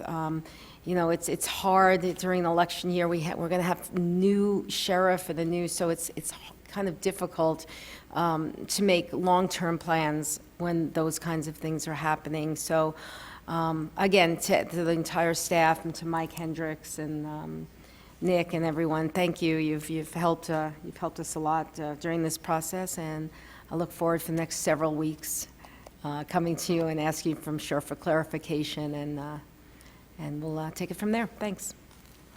Okay, and it is going to be an interesting 2017. We're going to have some new elected officials. We'll have a new county recorder, a new assessor. We could have some new supervisors, a new sheriff. It's going to be a lot of changes going on, and changes is sometimes good, so I look forward to that. And one thing I'm a little disappointed in, there's been no discussion of what I proposed last budget session, that we look at a sales tax and maybe reduce our property taxes as a direct result of that. So I don't think that's in the discussion this year. I wish it was. I would like to revisit that again. I think if we can share the taxes with everyone, it'd be the fair thing to do if we could then reduce property taxes on those that own properties and homes in Mojave County.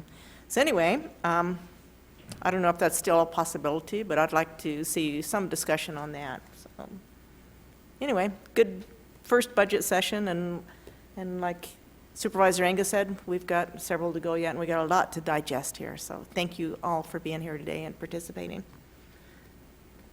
Mr. Hendricks, do you have anything to close it up with?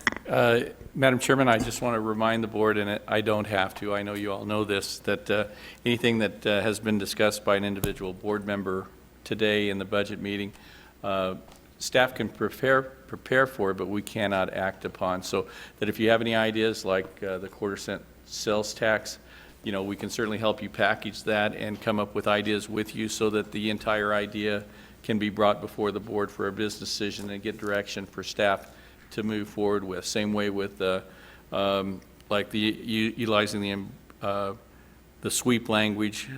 You know, if we could keep in mind that those items that were suggested probably need to be would need to be brought up and acted upon for an action item when we do meet and discuss the board at a future board meeting. Thank you. Okay, thank you very much. Okay, I'll entertain a motion to adjourn. So moved. Second? We're done. Thank you.